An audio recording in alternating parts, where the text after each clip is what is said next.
వసుదేవసుతం దేవం కంసచానూరమర్దనం దేవకీ పరమానందం కృష్ణం వందే జగద్గురుం. శ్రీకృష్ణం వందే జగద్గురుం. ఆత్మబంధువులారా, పవిత్రమైనటువంటి ప్రవాహ ఉపనిషత్తు మూడు భాగాలుగా తెలుసుకుంటున్నాం. ఈ రోజు మోస్ట్ ప్రాబబ్లీ పూర్తి చేసుకుంటాం. ఇవాళ కూడా మనకు సమయం దొరకదేమో అని చెప్పేసి చాలా బాధపడ్డాను. బట్ అదృష్టవశాత్తు మనకు ఈ రోజు ఖచ్చితంగా మనం ప్రవాహ ఉపనిషత్తు గురించి పూర్తి చేసుకునేటటువంటి అవకాశం ఉంది. గురువు దగ్గరికి వచ్చాడు ఒక వ్యక్తి. తెల్లవారుజామునే వచ్చేసేసి, గురువు గారు, మీరు ఇన్నాళ్ళు నాకు ఎన్నో విషయాలను నేర్పించారు, కానీ నాకు తెలియనిది ఏంటంటే ఈ ప్రాణం అనేది ఏమిటి, అసలు ప్రాణం అనేది ఉంటుందా పోతుందా, నేను వాయువునా లేకపోతే జీవాన్నా లేకపోతే ఆత్మనా, ఏమిటి నాకేం అర్థం కావడం లేదు. ఎన్నో ఉపనిషత్తులు చెప్పారు కానీ నాకు అర్థం కావడం లేదు అంటే అప్పుడు ఆయన అంటాడు, ప్రవాహ ఉపనిషత్తు అనేటటువంటిది ఇది చాలా అరుదైనటువంటిది, ఇది అంతర్ముఖతతో చేసేది అని మనం గత వారం తెలుసుకున్నాం. అంతర్ముఖత అంటే మనం లోపల ఆలోచించడం ద్వారా, అంటే ధ్యానం ద్వారా అని చెప్పి తెలుసుకున్నాం. మన శరీరంలో 115 శక్తి కేంద్రాలు ఉన్నాయి అని చెప్పేసి తెలుసుకున్నాం. ఈ శక్తి కేంద్రాలన్నింటినీ మనం ఎలా యాక్టివేట్ చేసుకుంటాము అని చెప్పి చెప్పేదే ఇది. దానికి మనం గత వారం ఏం తెలుసుకున్నాము, మన చుట్టూరా కూడా ఒక ఆరా ఉంటుంది, ఒక మ్యాగ్నెటిక్ ఫీల్డ్ ఉంటుంది. ఈ మ్యాగ్నెటిక్ ఫీల్డ్ ఏంటంటే మనం చేసే మంచి, మనం చేసే చెడు, మనం మంచి వాళ్ళమా చెడ్డ వాళ్ళమా అని చెప్పేసి చెబుతూ ఉంటుంది. మనం మంచి వాళ్ళం అయితే మన దగ్గర ఉండే వాళ్ళందరూ కూడా ఆనందంగా ఉంటారు. మనం చెడ్డ వాళ్ళం అయితే వాళ్ళకు కూడా చెడ్డ వేవ్స్ వెళ్తాయి. అలాగే మీరు చెడ్డ వాళ్ళ దగ్గరికి వెళ్తే వాళ్ళలో ఉన్నటువంటి చెడు ఆలోచనలు మీకు వస్తూ ఉంటాయి. ఈ ఆలోచనలు ఒక్కొక్కరికి మారుతాయా, ట్రాన్స్ఫర్ అవుతాయా? ఎస్, ట్రాన్స్ఫర్ అవుతాయి. ఎలా చెప్పగలరు? మీ అందరికీ తెలిసిన ఒక కథ, ఇంతకు ముందు మనం చెప్పుకున్న కథ, చాలా పాపులర్ కథ అది. ఒకసారి ఏమవుతుందంటే, ఒక స్వామీజీ చాలా ఆత్మ నిష్ట తెలిసినటువంటి వాడు. ఆయన ఒక రోజు ఏమవుతుందంటే ఒకళ్ళ ఇంటికి భోజనానికి వెళ్తాడు. భోజనానికి వెళ్ళిన తర్వాత ఏమవుతుందంటే, ఆ భోజనం చేసేటప్పుడు వాళ్ళు వెండి గిన్నెల్లో, వాటి లోపల బంగారు గిన్నెల్లో వడ్డిస్తూ ఉంటారు. వడ్డిస్తూ ఉంటే ఆయనకే అది దొంగతనం చేయాలనిపిస్తుంది. అరే, ఇది పట్టుకెళ్ళిపోతే నేను ఎంత బాగుండు అని అనిపించగానే అలా చాలా సేపు అన్నం తింటున్నంత సేపు అలాగే అనిపిస్తుంది. ఇప్పుడు అన్నం తిన్నాక యజమానిని పిలుస్తాడు. స్వామీజీలు జనరల్లీ అందరిలో భిక్షకి వెళ్తారు అనమాట. ఎవరు భిక్ష పెడితే వాళ్ళ ఇంట్లో ఏది పెడితే అది తినాల్సిందే అనమాట. అంటే మాంసం కాదు, సాత్విక ఆహారం. సో అది అయితే ఆయన అడుగుతాడు, నాకెందుకో వీటిని చూస్తే దొంగతనం చెయ్యాలి అని అనిపించింది. ఈ బంగారు వెండి గిన్నెలు, ఏదో ప్రాబ్లం ఉంది, ఈ వంట చేసిన మెయిన్ కుక్ని తీసుకురా అంటాడు. అనగానే మెయిన్ కుక్ వస్తాడు. వచ్చిన తర్వాత, నువ్వు దీని గురించి ఏమన్నా చెడ్డగా ఆలోచించావా అంటే, లేదండి నేను వంట మీదే బిజీగా ఉన్నాను అంటాడు. ఓకే ఓకే అని చెప్పేసి అది వడ్డించడానికి వచ్చిన ఆవిడని పిలుస్తాడు. పిలిచి చెప్పు అంటే ఆమె చెప్తుంది, కరెక్టే గురువు గారు మీరు చెప్పింది, నాకే ఆశ్చర్యంగా ఉంది మీరు ఎలా గ్రహించారో ఇది అనేది. నాకు ఈ వస్తువులన్నీ దొంగతనం చేయాలనిపించింది, మీ అందరికీ వడ్డిస్తున్నప్పుడు నాకు దొంగతనం చేయాలనిపించింది. అది సంగతి. అంటే ఇక్కడ ఏం గుర్తించాము, మన చుట్టూ ఉండే పరిసరాలు శుభ్రంగా ఉంచుకోవాలి. శుభ్రంగా అంటే మంచిగా అదేదో చేసి ఫినాయిలో ఏదో వేసి అలా కాదు నా ఉద్దేశం. పరిశుభ్రంగా అంటే సరైనటువంటి సజ్జనులతో ఉండాలి. ఈ విషయాన్ని మనం చాలాసార్లు తెలుసుకున్నాం. సజ్జన సాంగత్యం అన్నిటికంటే కూడా గొప్పది. ఇది మనం రామచరిత మానస్ లోపల తెలుసుకున్నాము, తర్వాత హితోపదేశం లోపల తెలుసుకున్నాము. వీటన్నిటి లోపల కూడా మనం వాటి ఉదాహరణల ద్వారా తెలుసుకునేది ఏంటంటే, కేవలం సజ్జనులతోటే ఉండాలి. లేకపోతే ఏమవుతుందంటే, ఏవో నేరాలు చెప్తూ, ఏవో తప్పు మాటలు చెప్తూ, ఏవో ప్రాపంచిక విషయాల గురించి మాట్లాడుతూ, చీరల గురించి, బట్టల గురించి, కార్ల గురించి, స్థలాల గురించి, ఇలా మనను తప్పుదారి పట్టిస్తూ మనను వేరే వేరే వేరే వేరే మార్గాల్లో తీసుకెళ్లేటటువంటి జనాలు చాలా మంది ఉన్నారు. వారందరికీ కూడా దూరం ఉండవలసినటువంటి అవసరం ఉంది. ఎందుకంటే అవే ఆలోచనలు మనలో వస్తాయి. ఉదాహరణకి ఇంకా బాగా తీసుకుంటే, మనం ఆఫీస్ లో ఉన్నాం అనుకోండి, మన బాస్ ఏం చేస్తాడో మనకు తెలియకుండానే మనం అవి చేస్తాం. ఇది ప్రూవ్ అండ్ ఫ్యాక్ట్ నేను చెప్తున్నది. అదే విధంగా మనం ఏం చేస్తాము, గురువు అహంకారి అయితే, నేను 2-3 ప్రవచనకర్తలతో చాలా తీర్థయాత్రలకు వెళ్ళి అక్కడ చూసింది ఆశ్చర్యం అనిపించింది నాకు. ఎంత కరెక్ట్ తెలుసా ఆ విషయం. వాడు గురువు అహంకారిగా ఉంటాడు, వాడి శిష్యులు సెకండ్ రంగ్ అంటారు కదా, ఆ సెకండ్ లెవెల్లో ఉన్నటువంటి వాళ్ళందరూ వాళ్ళు అహంకారులుగా తయారవుతారు. ఆయన ఎలా అయితే డిస్టెన్స్ మెయింటైన్ చేస్తూ ఉంటారో వీళ్ళు అలాగా డిస్టెన్స్ మెయింటైన్ చేస్తూ ఉంటారు. మొన్న నాకు ఒక గురువు యొక్క శిష్యుడు ఒక ఆయన కాల్ చేశాడు, నేను ఫలానా ఆయన శిష్యుణ్ణి అని చెప్పి. నేను అనుకున్నాను, సో వాట్ ఈ శిష్యులు వీళ్ళందరూ ఏమిటంటే అలా గుంపులుగా తయారు చేసుకుంటున్నారు. వాళ్ళని వాళ్ళు గొప్ప వాళ్ళుగా భావిస్తూ ఉంటారు. భావించి ఏం చేస్తారు వాళ్ళు, చెట్టు పేరు చెప్పుకుని కాయలు అమ్ముకుంటూ ఉంటారన్నమాట. సో అలాగా ఈ ఫస్ట్ లేయర్ లో ఉన్నటువంటి గురువు ఎంత అహంకారం, సెకండ్ లేయర్ లో ఉన్న గురువు కూడా అలాంటి అహంకారే ఉంటాడు. ఆ రెండో వాడి నుంచి మూడో లెవెల్ వాడు అహంకారిగానే ఉంటాడు. నాలుగో లెవెల్‌లో వాడు అహంకారిగానే ఉంటాడు. అహంకారం పోగొట్టుకోవాలి అని చెప్పి మనకు తెలిసినప్పటికీ కూడా మనం అహంకారం పోగొట్టుకోము. దానికి కారణం ఏందంటే చెడ్డవాళ్ళతో సాంగత్యం చేశాక వాడు వీడైతాడు, వీడు వాడైతాడనేదో ఉంది కదా సామెత. అట్లాగా తప్పక మార్పు వచ్చి తీరుతుంది. కాబట్టి సజ్జన సాంగత్యం మనకు చాలా అవసరం. ఇది మనం నిర్వాణ దశకం తెలుసుకున్నప్పుడు, తర్వాత మన భజగోవిందంలోను, తర్వాత భగవద్గీతలోను చాలా సార్లు ఈ విషయాన్ని మనం తెలుసుకున్నాం. ఏంటంటే మన లోపల మార్పు రావాలి. సజ్జనులతోటే ఉండాలి. అందుకోసమే మనకేం తెలుసుకున్నాం? సత్సంగత్యే నిస్సంగత్వం, నిస్సంగత్వే నిర్మోహత్వం, నిర్మోహత్వే నిశ్చలతత్వం, నిశ్చలతత్వే జీవన్ముక్తి. 5 మెట్లు ఉంటే మొట్టమొదటి మెట్టే మంచి వాళ్ళతో ఫ్రెండ్‌షిప్ చేయమని చెప్తున్నాడు. ఇంకా 4 మెట్లు ఎప్పుడెక్కాలి? ఇవాళ మనము 150 మందిని పిలుస్తాం. ఆ 150 మందిలో ఎంతమంది నిన్ను చెడు దృష్టితో చూస్తున్నారో తెలుసా? ఆ చెడు దృష్టి నీ మీద అంటుతుంది. దీన్నే మనం దిష్టి తీయడం అని అంటాం గదా! అదేమవుతుందంటే వాళ్ళలో ఉన్నటువంటి చెడు తరంగాలు నీ లోపల ప్రవహిస్తాయి. ప్రవహించి నీకేదో ఒక ఇబ్బంది కలుగుతుంది. అంటే ఇది శాస్త్రీయంగా ప్రూవ్ అయిందా నేను అనలేను గానీ, ఈ నెగెటివ్, ఈ పాజిటివ్ ఆరా మాత్రం ఖచ్చితంగా పనిచేస్తుంది. నేనొకసారి చెప్పాను, మా మిత్రుడు ఒకడు చాలా గ్రాండ్‌గా ఫంక్షన్ చేశాడు. ఆ తర్వాత అందరూ కూడా అసలు అతని మీద దిష్టి పెట్టేశారు. అతను ఎలా అయిపోయాడంటే అసలు ఆరోగ్యం ఇప్పటికి కూడా ఇంకా డాక్టర్ల చుట్టూ తిరుగుతున్నాడు అతను. ఇప్పటికి కూడా I am talking about like 5, 6 years back సంగతి. ఎవరో మాట్లాడుతున్నారండి, దయచేసి మ్యూట్ లో పెట్టుకోండి. సో 5-6 ఏళ్ల కిందటిది. ఇప్పటికి కూడా ఇంకా డాక్టర్ల చుట్టూ తిరుగుతున్నారు. ఆపరేషన్స్, పిల్లలకు ఆరోగ్యాలు బాలేక, తనకు ఆరోగ్యం బాలేక, ఉన్న డబ్బంతా నీళ్ళలాగా ఖర్చయిపోయి, ఏ సమయంలో ఎవడు మన గురించి చెడుగా ఆలోచిస్తాడో తెలియదు. మనం ఎవరి దగ్గర గొప్పగా ఫీల్ అవ్వాల్సిన అవసరం కూడా లేదు. ఈ ప్రపంచంలో మనకొస్తున్న ప్రతి ఒక్కటి కూడా ప్రవాహ ఉపనిషత్తు ప్రకారం ఏంటంటే, నువ్వు ఉత్త ప్రవాహానివి, శక్తి ప్రవాహానివి అంతే. కానీ నువ్వేమనుకుంటున్నావు? సంపాదించినవన్నీ కూడా నావి, అవన్నీ కర్మ ఫలితంగా వస్తాయి. ప్రవాహ ఉపనిషత్తు ప్రకారం అవన్నీ నీవు గాదు. నీ లోపల ఉన్నటువంటి శక్తిని నువ్వు యాక్టివేట్ చేసుకొని మోక్షానికి వెళ్ళడానికి మాత్రమే నీ జీవితం. కానీ మనమేమనుకుంటాము? కర్మకాండల ద్వారా, తర్వాత వీటన్నిటి ద్వారా, ఈ కబుర్ల ద్వారా, ఈ హంగు, ఆర్భాటాలు, వీటన్నిటి ద్వారా అహంకారాన్ని తెచ్చుకొని వాటి ద్వారా మనకు మోక్షం వస్తుంది. అది రాదు, రాదు, రాదు. ప్రవాహ ఉపనిషత్తు అనేది యోగా ఉపనిషత్తులలో ఒకటి. అథర్వణ వేదం నుంచి. అథర్వణ వేదం అంటే ప్రాక్టికల్ నాలెడ్జ్ ఇచ్చేదని అథర్వణ వేదం అంటారని మనం తెలుసుకున్నాం. కాబట్టి అలాంటి ప్రాక్టికల్ నాలెడ్జ్ లో మనకి ఏం తెలుస్తుందంటే, ఎట్టి పరిస్థితులలో కూడా చెడు వాళ్ళ దగ్గరికి వెళ్ళొద్దు. తర్వాత రెండోది ఏం తెలుసుకున్నాం మనము? మన లోపల ఉన్నటువంటి షట్చక్రాలు. మూడోది ఏంది? మన నాడీ వ్యవస్థ.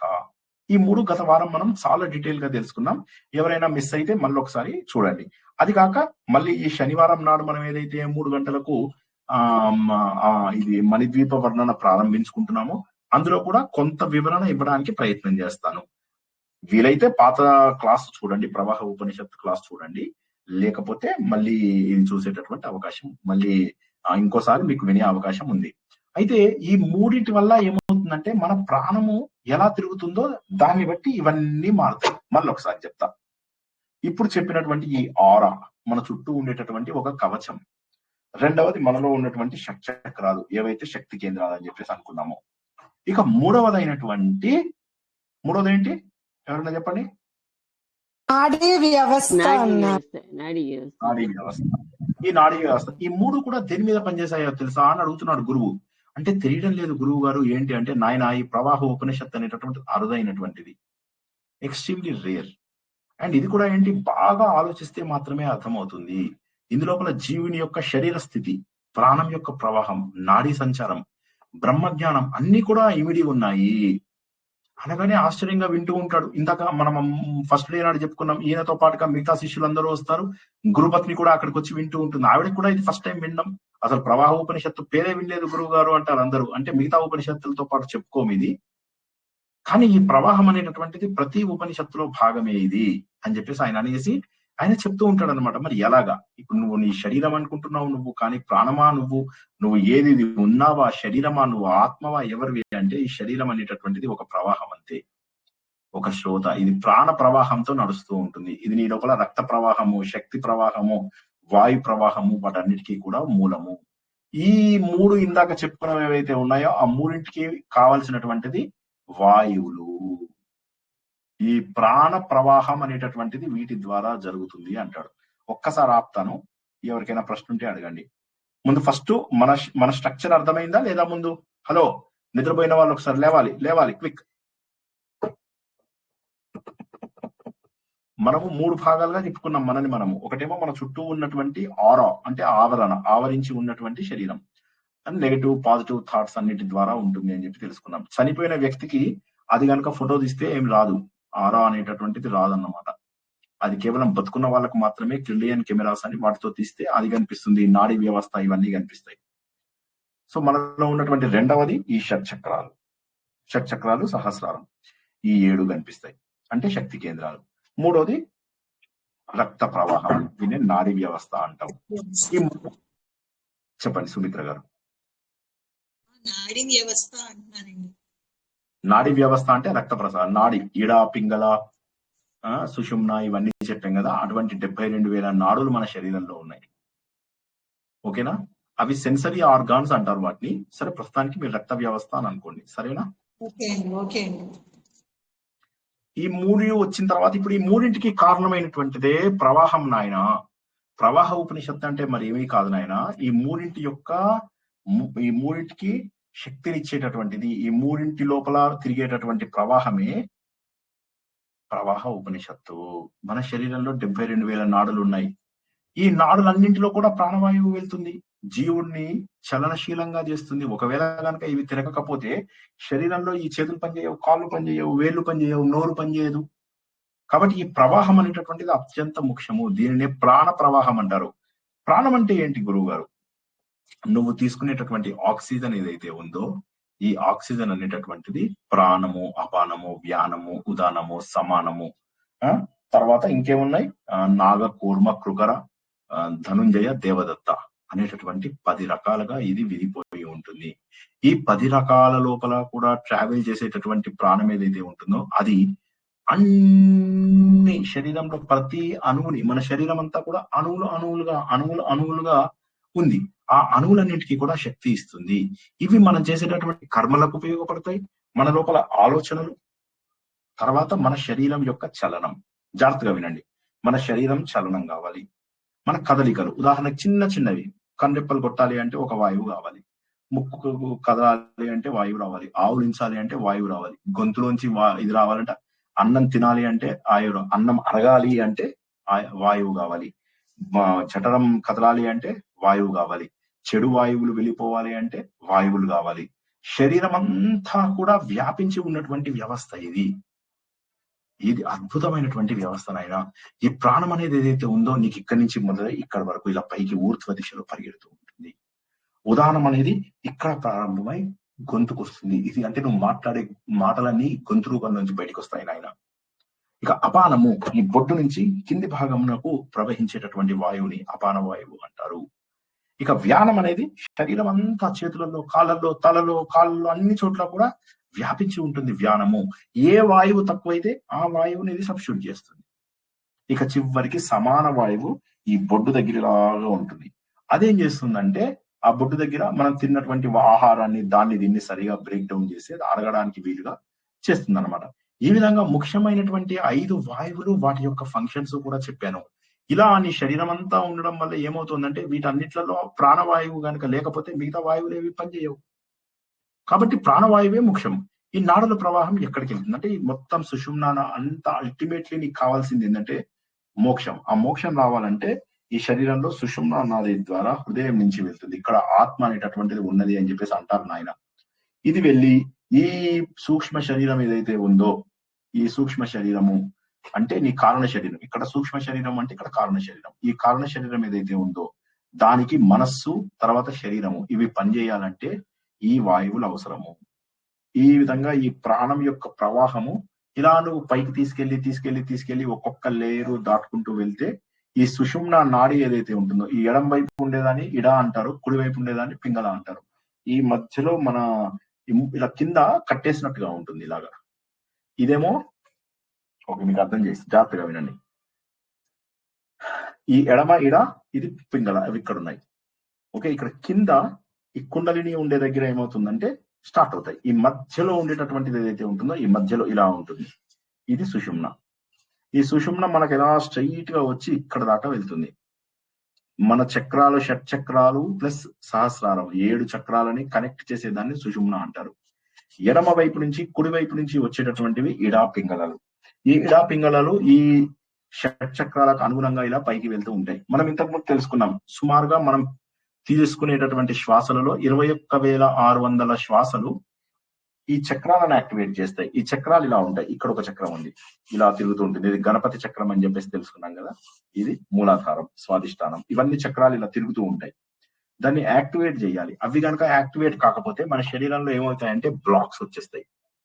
కాబట్టి ఏం చేస్తారంటే సరైనటువంటి ప్రాణాయామముల ద్వారా దానిని నువ్వు ఏ విధంగానైనా సరే ఆ బ్లాక్స్ ను తొలగించుకోవాలి. ఆటంకములు, అవరోధాలు ఏవైతే ఉంటాయో వాటిని తొలగించుకోవాలి. మామూలుగా ప్రాణం ప్రవహిస్తూ ఉంటుంది, కానీ ఎప్పుడైనా కూడా కొన్ని అవయవాలు పనిచేయకపోతే, కొన్ని అవయవాలకు సరిగ్గా వెళ్ళకపోతే శక్తి, అప్పుడు నువ్వు ప్రాణాయామం ద్వారా శరీరంలో వెళ్ళేటటువంటి వాయువుని నువ్వు నిలుపుకోవచ్చు. మనం ప్రాణాయామం చేసినప్పుడు ఏమవుతుందంటే మనము లంగ్స్ లోపల ఎక్కువ గాలిని నింపుకుంటాం అన్నమాట. సో అలా ఎక్కువ గాలిని నింపుకోవడం ద్వారా ఏమవుతుంది, అంతవరకు మనకు క్యాజువల్ గా అదొక రొటీన్ ప్రక్రియ, దానంతట అదే జరుగుతూ ఉంటుంది, అసంకల్పితంగా జరుగుతూ ఉంటుంది. అప్పుడు ఎక్కువ శక్తి రాదు. ఆ 21,600 మినిమం ఎంత ఉన్నాయో అంత మాత్రం వస్తుంది. కొంతమందికి అంతకంటే కూడా తక్కువ వస్తుంది. అప్పుడు ఏమవుతాయంటే చక్రాలు మాల్ ఫంక్షన్ పనిచేయవన్నమాట. ఇది చెప్తుంటే గురువుగారు ఆశ్చర్యపోతారు. గురువుగారు నిజంగానే ఇదంతా జరుగుతుందా? మరి అయితే చావు ఎప్పుడు వస్తుంది అంటే ప్రాణ ప్రవాహం ఆగిపోయినప్పుడు శరీరము ఈ భగవంతుడి యొక్క చైతన్యం అనబడే ఆత్మతోటి సంబంధాన్ని కోల్పోతుంది. అందుకే మనకేమంటారంటే అతడు తన చివరి శ్వాసను తీసుకున్నాడు అంటారు. ఎప్పుడైతే మనం చివరి శ్వాసను తీసుకుంటామో అప్పుడు ఈ శరీరము ఆ భగవంతుడి యొక్క ఆత్మ అనబడే చైతన్యంతో సంబంధం కోల్పోతుంది. అంటే ప్రాణ అపానం సమానం అయిపోవడమే ఇంకా మరణం. అంటే ప్రాణం లేదు, అపానము లేదు. కాబట్టి మళ్ళీ తర్వాత తన కర్మ ఎలా ఉందో అలాగా ఇంకొక జన్మని ఎత్తుతాడు. లేదు, అతడు ఆల్రెడీ జ్ఞాన మార్గంలోకి వచ్చిన వ్యక్తి అయితే, ఆలోచించిన వాడు, ప్రాణాయామం చేసిన వాడు, తర్వాత ఇంద్రియాలను నిగ్రహించుకున్నవాడు, ధారణ ధ్యానము చేసిన వాడైతే ప్రశాంత చిత్తుడే ఉంటాడు. ఆ ధ్యాన మార్గంలో అష్టాంగ నియమాలు మనం తెలుసుకున్నాం కదా, ఆ ధ్యాన మార్గం ద్వారా భగవంతుడిని చేరుకుంటాడు. ఆశ్చర్యపోతాడు అనమాట. ఈ ప్రవాహాన్ని అర్థం చేసుకోవాలి నాయన. ఆయన శిష్యుడు చెప్తుంటాడు, గురువుగారు చాలా వరకు అర్థమైతే కుదరదు, మొత్తం అర్థం చేసుకోవాలి. నీ శరీర తత్వం ఈ వాయువుల పైన ఆధారపడి ఉంది అనగానే మిగతా శిష్యులందరూ కూడా చూస్తుంటారు, ఇలా చూస్తారు. అంటే ఆయన నవ్వుతాడు, అలా కనిపించదు మీకు.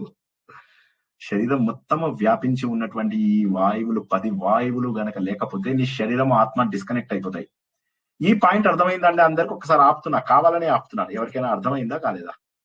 శరీరము ఆత్మ డిస్కనెక్ట్ అవుతాయి ఎప్పుడు? నిద్రలేమండి, మరి చలనం ఆగిపోయిన ప్రవాహం మనలో ప్రవాహం ఆగిపోయినప్పుడు. ఇంకెవరైనా అర్థం కాని వాళ్ళు అడగండి. ఆవిడ కరెక్టే జవాబు చెప్పారు. ఎవరికైనా అర్థం కాకపోతే ఒక్కసారి అడగండి. ఎవరికి అందరికి అర్థమైపోయిందా? జై శ్రీకృష్ణ సార్. జై శ్రీకృష్ణ, చెప్పండి సార్. ప్రాణము పోయేటప్పుడు వీళ్ళు ఇప్పుడు మన అపాన వాయువు అన్నీ ఉంటాయి కదా, వీళ్ళు ధ్యానం చేసే వాళ్ళకు సుషిన నాడి ద్వారా పోతుందా వాళ్ళ ప్రాణం? వాళ్ళ వాయువు చనిపోయేటప్పుడు ఎట్లా పోతుంది? నేను చెప్పేదానికి ముందు ఫస్ట్ జవాబు చెప్పండి. మీకు ఇప్పుడు నేను చెప్పింది అర్థమైందా? ఈ 3 పాయింట్లు చెప్పాను. ప్రాణము, తర్వాత శరీరము, ఆత్మ, ఈ 3 చెప్పాను. అది అర్థమైందా? లేదు సార్, ఇంకెవరికైనా అర్థం కాని వాళ్ళు అడగండి. అట్లా మొహమాటం లేకుండా అడగండి. ఇప్పుడు వేణుగోపాల్ గారు అడిగినట్టుగా మొహమాటం లేకుండా అడగండి ఎవరైనా. చెప్పండి sir. Very good. So very good. I like అలా అడిగితే నాకు సంతోషం. ప్రాణము అంటే ఈ శరీరం అంతా వ్యాపించి ఉన్నటువంటి వాయువు.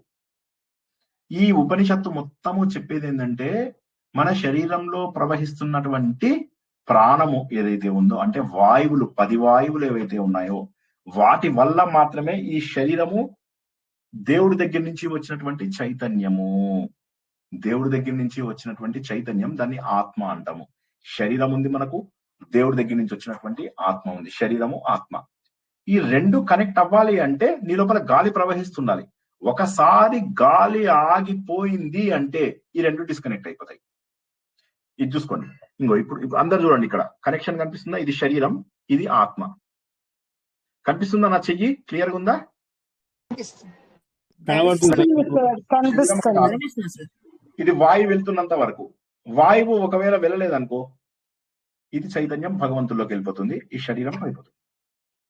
ఇప్పుడు అర్థమైందా అందరికి? ఇప్పుడు అందుకోసమనే మనకు మెయిన్ ఏం చేస్తారంటే, హాస్పిటల్స్ లో మీరు చూసే ఉంటారు కదా, హాస్పిటల్స్ లోపల ఫస్ట్ ఎవరికైనా వాయువు తక్కువ వెళ్తుంది అంటే శరీరం మొత్తం నాశనం అయిపోతుంది. అందుకని వాళ్ళు ఏం చేస్తారంటే ఆక్సిజన్ ఇస్తారు ముందు. ఎస్, ఇది అందరూ చూసారా లేదా? అందరూ అంటే ఎవరైనా మీ ఫ్రెండ్స్ వాళ్ళది ఫ్రెండ్స్ చూసామండి. ఆ ఆక్సిజన్ ఎప్పుడైతే తీసేస్తారో అప్పుడే ప్రాణం పోతుంది. కరెక్ట్. సో ఆక్సిజన్ తీసేసినప్పుడు ఏమైతుందంటే ఈ శరీరము ప్రాణము డిస్కనెక్ట్ అయిపోతాయి. సో కొంతమందికి ఆర్టిఫిషియల్ గానైనా సరే బతికించడానికి బాగా ట్రై చేస్తారు. అంటే ఇక ఒక స్టేజ్ వరకే ఉంటుంది, శరీరం ఆక్సిజన్ తీసుకోగలిగే స్టేజ్ కూడా దాటిపోతే ఇక తీసుకోదు. సో ఆ విధంగా ఇతను చెప్తున్నది ఏంటంటే, గురువు గారు చెప్తున్నాడు, బాబు చనిపోవడం అంటే ఏంటి తెలుసా? ఈ శరీరంలోంచి వాయువు ఎప్పుడైతే వెళ్ళిపోతుందో, వెళ్ళిపోయినప్పుడు శరీరము ఆత్మ రెండు సెపరేట్ అవుతాయి. అప్పుడు మరి ఏం చేయాలి అంటే, ఈ అయితే మరి ఎలా గురువు గారు, మరి నేను ఏం చేయాలంటే, ఏం చేసేది ఏముండదు, నువ్వు చేసిన కర్మల వల్ల ఇంకొక జన్మ ఎత్తుతావు. పాపములు చేస్తే పాప జన్మం, పుణ్యం చేసినట్టయితే పుణ్యమైనటువంటి జన్మలు ఎత్తుతూనే ఉంటావు. అలా కాదు గురువు గారు అంటే, అప్పుడు గుర్తించు నువ్వు, ఇది శరీరం, ఇది ఆత్మ. ఈ శరీరం నేను కాదు అని చెప్పి గుర్తించావనుకో, నువ్వు ఆత్మ అయిపోతావు. ఈ శరీరం మళ్ళీ ఒకసారి చూడండి అందరు జాగ్రత్తగా, శరీరము ఆత్మ. ఈ శరీరం నేను కాదు అని చెప్పి అన్నాడు. ఇప్పుడు నా లోపల వాయువు తిరుగుతుంది. వాయువు తిరుగుతున్న టైం లోపల ఇగో శరీరం ఆత్మ రెండింటితో కలిపి శరీరం కదులుతోంది. కదులుతూ ఉన్నప్పుడు ఏమైంది, నాకు రోజు తెలిసింది నేను శరీరాన్ని కాదు అని చెప్పి. అప్పుడు ఏమవుతుందంటే ఇక నేను ఆత్మని అయిపోతాను, ఈ శరీరంతో నాకు సంబంధం ఉండదు. ఇందులో వాయువు ఆగిపోయిన తర్వాత ఇది పడిపోతుంది, కానీ నేను ఈ చైతన్య స్వరూపంగా మిగిలిపోతాను. దానికి ఆలోచన ముఖ్యము. ఆలోచన ద్వారా నేను ఆత్మస్వరూపుడను అని తెలుసుకుంటే సత్ చిత్ ఆనంద రూపం లోపల కలిసిపోతాము. ఇది మొన్న మనము ఆత్మస్వరూపం గురించి చెప్పుకున్నప్పుడు చాలా డీటెయిల్ గా అత్యంత లో లెవెల్ లాంగ్వేజ్ లో చెప్పుకున్నాం. మనం చాలా సులభమైనటువంటి భాషలో మొన్న చెప్పుకున్నాం.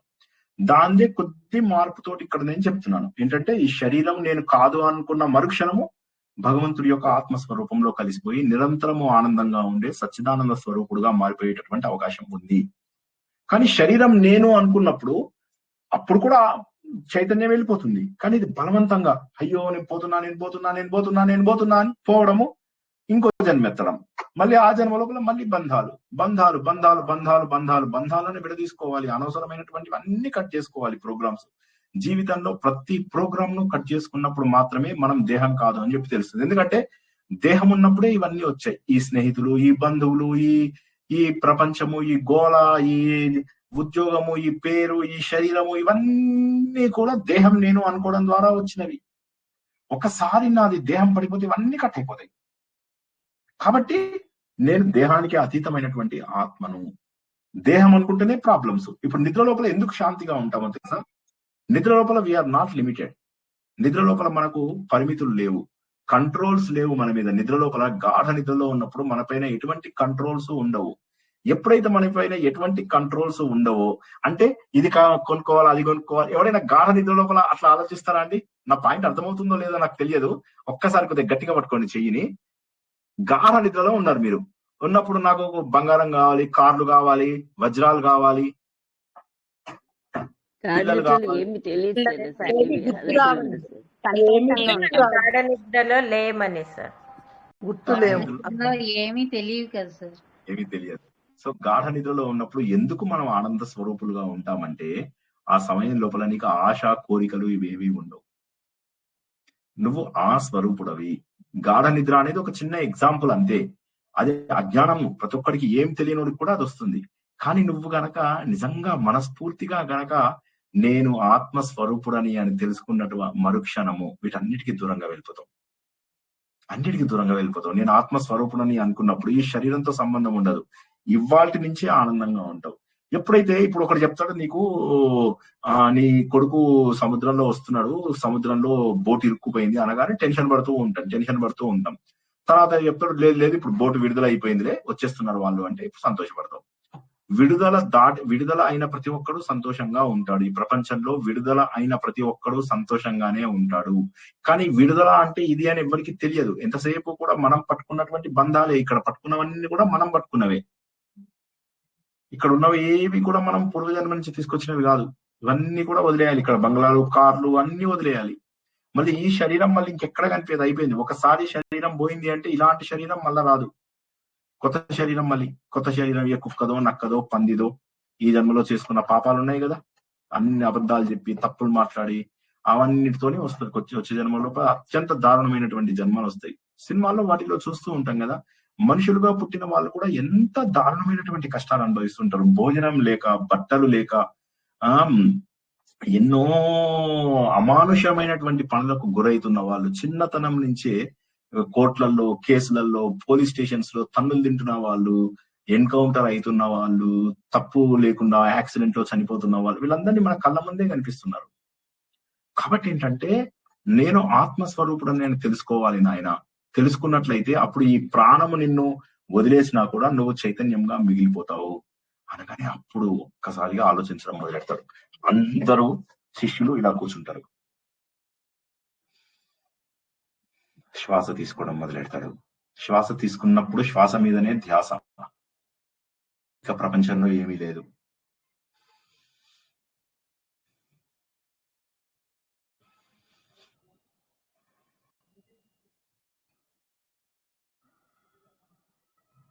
ఇదే ప్రాణం, ఇదే నా శరీరానికి, ఆత్మకు అనుసంధానం. అలా దానిపైన ఫోకస్ చేస్తూ ఆలోచిస్తూ ఉన్నాడు. ప్రపంచంలో ఉన్న బంధాలు ఏవి గుర్తు రాలేదు. భార్య గుర్తు రాలేదు, పిల్లలు గుర్తు రాలేదు, తన డబ్బు సంపాదన గుర్తు రాలేదు, తన హోదా గుర్తు రాలేదు, తను ఎక్కడ కూర్చున్నాడో గుర్తు రాలేదు, సమయం ఎంతైందో గుర్తు రాలేదు. అలా శ్వాస తీసుకుంటూ ఉన్నాడు. తన లోపల చైతన్యం తెలుస్తోంది. అణువులో కదులుతున్నటువంటి ఆ స్పందన తెలుస్తుంది ఆయనకి. అలా ఆనందంగా చూస్తూ ఉన్నాడు. అప్పుడు అర్థమవుతుంది, నేను ఆ పరబ్రహ్మ స్వరూపము. అహం బ్రహ్మాస్మి.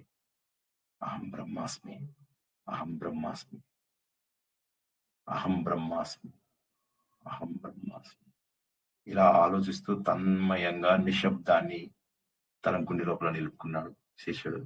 అలా ఆలోచిస్తూ పులకించిపోతున్నాడు, ఆనందం పొందుతున్నాడు, తన్మయత్వం పొందుతున్నాడు. ఇది మనం ఫస్ట్ డే నాడు తెలుసుకున్న ఫస్ట్ వీడియోని ఒకసారి చూడండి, మీకు అర్థమవుతుంది. ఆ తన్మయత్వం వచ్చిన తర్వాత మీకు క్లారిటీ వస్తుంది, స్పష్టత వస్తుంది. ఆ స్పష్టత వచ్చిన తర్వాత అప్పుడు అంటాడు, గురువు గారు నిశ్శబ్దంగా ఉంది గురువు గారు, అంతా నిశ్శబ్దంగా ఉంది. నా ప్రవాహము ముందు తెలిసింది, కానీ తర్వాత నిశ్శబ్దంగా ఉంది. గురువు గారు అంటాడు అనమాట, ఇప్పుడు నువ్వు ప్రవాహానివి కాదు నాయన, ప్రవాహానికి కూడా అతీతుడవు అని చెప్పి ఆయన చాలా సంతోషపడుతున్నాడు అనమాట. గురువు గారు ఏంటంటే, ఇప్పుడు ముందు ప్రవాహం తెలిసింది, ఆ తర్వాత ప్రవాహం కూడా తెలియనటువంటి సమాధి స్థితికి వెళ్ళేసరికి అప్పుడు అర్థమవుతుంది అన్నమాట. ఎంత బాగుంది ఇది, చాలా అద్భుతమైనటువంటిది. ఇదే నాడీ శోధన, ఇదే సరైనటువంటి ప్రాణాయామం. వీటి ద్వారా బ్రహ్మ జ్ఞానము ఏదైతే మనం ముందు తెలుసుకున్నామో అదంతా కూడా బోధపడుతుంది. కాబట్టి మనం ఏంటంటే ఎప్పుడూ కూడా ఏది నిత్యం, ఏది అనిత్యం, అంటే ఏది శాశ్వతము, ఏది అశాశ్వతము అనేటటువంటిది గుర్తించవలసినటువంటి అవసరము. కాబట్టి శాశ్వతం కానటువంటి వస్తువులన్నింటిని వదిలేయాలి. ఇప్పుడు మీకు ఏదైనా ఒక వస్తువు అవసరం అనిపించింది అనుకోండి, అప్పుడు మీరు ఏం చేయాలంటే, ఈ వస్తువు నాకు శాశ్వతమా అశాశ్వతమా, సింపుల్. ఇది అశాశ్వతం అంటే వదిలేసేయండి అక్కడికి. సో కాబట్టి ఆ నిరంతర ప్రవాహం మీ ప్రమేయం లేకుండా మీ శరీరంలో ఆ నిరంతర ప్రవాహం వెళ్ళిపోతుంది. ఇది జీవ చలన శక్తి, చక్కగా వెళ్తుంది ఇది. కాబట్టి మీ జీవానికి ఇదే మూలం. కానీ మీరు ఆలోచన ద్వారా నేను అనేది చైతన్యము, నేను అనేటటువంటిది చైతన్యము. కానీ నన్ను నేను తెలుసుకోవడానికే ఈ శరీరం గుర్తించాను, ఈ శరీరం వల్లనే నేనెవరినో తెలుసుకున్నాను. నేనెవరో తెలుసుకున్నాక ఈ శరీరం అవసరం లేదు. మళ్ళీ ఒకసారి చెప్తా, నేనెవరో తెలుసుకోవాలంటే సాధన చేయాలి, సాధన చేయాలంటే శరీరం కావాలి. ఇప్పుడు శరీరం వచ్చింది, శరీరం ద్వారా సాధన చేస్తున్నాను, శరీరం ద్వారా సాధన చేసి నేను శరీరం కాదు అని చెప్పి తెలుసుకున్నాను. అప్పుడు చైతన్యంగా మారిపోతాను. ఇక చైతన్యంగా మారిన తర్వాత ఇక నాకేమీ లేదు. కాబట్టి దేహం పైన అభిమానం ఏదైతే ఉందో దాన్ని వదిలేసేసి ఆత్మ పైన మనకు ధ్యాస కావాలి. ఆత్మ యొక్క అనుభూతి మనము తెలుసుకోగలగాలి. ఉన్నాయి ఇవన్నీ, ప్రాణము, అపానము, ఇవన్నీ మనం తెలుసుకున్నాం ఇందాక. ఈ ప్రాంతాలన్నింటిలో ఉన్నటువంటిది అది. ఆ చలనాన్ని చక్కగా గుర్తిస్తూ ఉండాలి.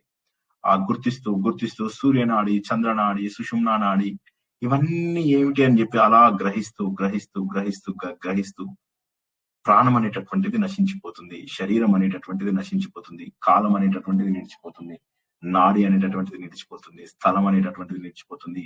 కానీ సాక్షిభూతమైనటువంటి ఆత్మ మాత్రం ఎప్పటికీ ఉంటుంది. శరీరానికి మనస్సుకు అన్నింటికి అతీతంగా అలా మనకు కనిపిస్తూ ఉంటుంది. కాబట్టి నేను బ్రహ్మజ్ఞానం అంటే ఏమన్నంటే ఈ శరీరంలో ఉన్న ప్రవాహము ఆగిపోయేదాకా దాని గురించి ఆలోచించేవాడిని. ఎప్పుడైతే నేను శరీర ప్రవాహాన్ని నా అంతట నేను ఆపుకున్నానో, జాగ్రత్తగా వినండి, నా శ్వాసను నా అంతట నేను ఎప్పుడైతే జీరో చేసుకుంటానో, అంటే ఒక క్రమ పద్ధతిలో ప్రాణాయామం యొక్క పర్పస్ ఏంటో తెలుసా మీ అందరికి? ప్రాణాయామం యొక్క పర్పస్ ఏంటంటే శ్వాసను జీరో చేసుకోవడం.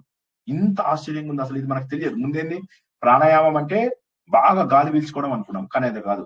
శ్వాస మిగిలిపోయిన తర్వాత శ్వాస తీసుకోకుండా కూడా ఉన్నట్లయితే అయిపోయింది, ఆత్మస్వరూపులం అయిపోయాము. శ్వాస తీసుకోకుండా కూడా ఉన్నాం.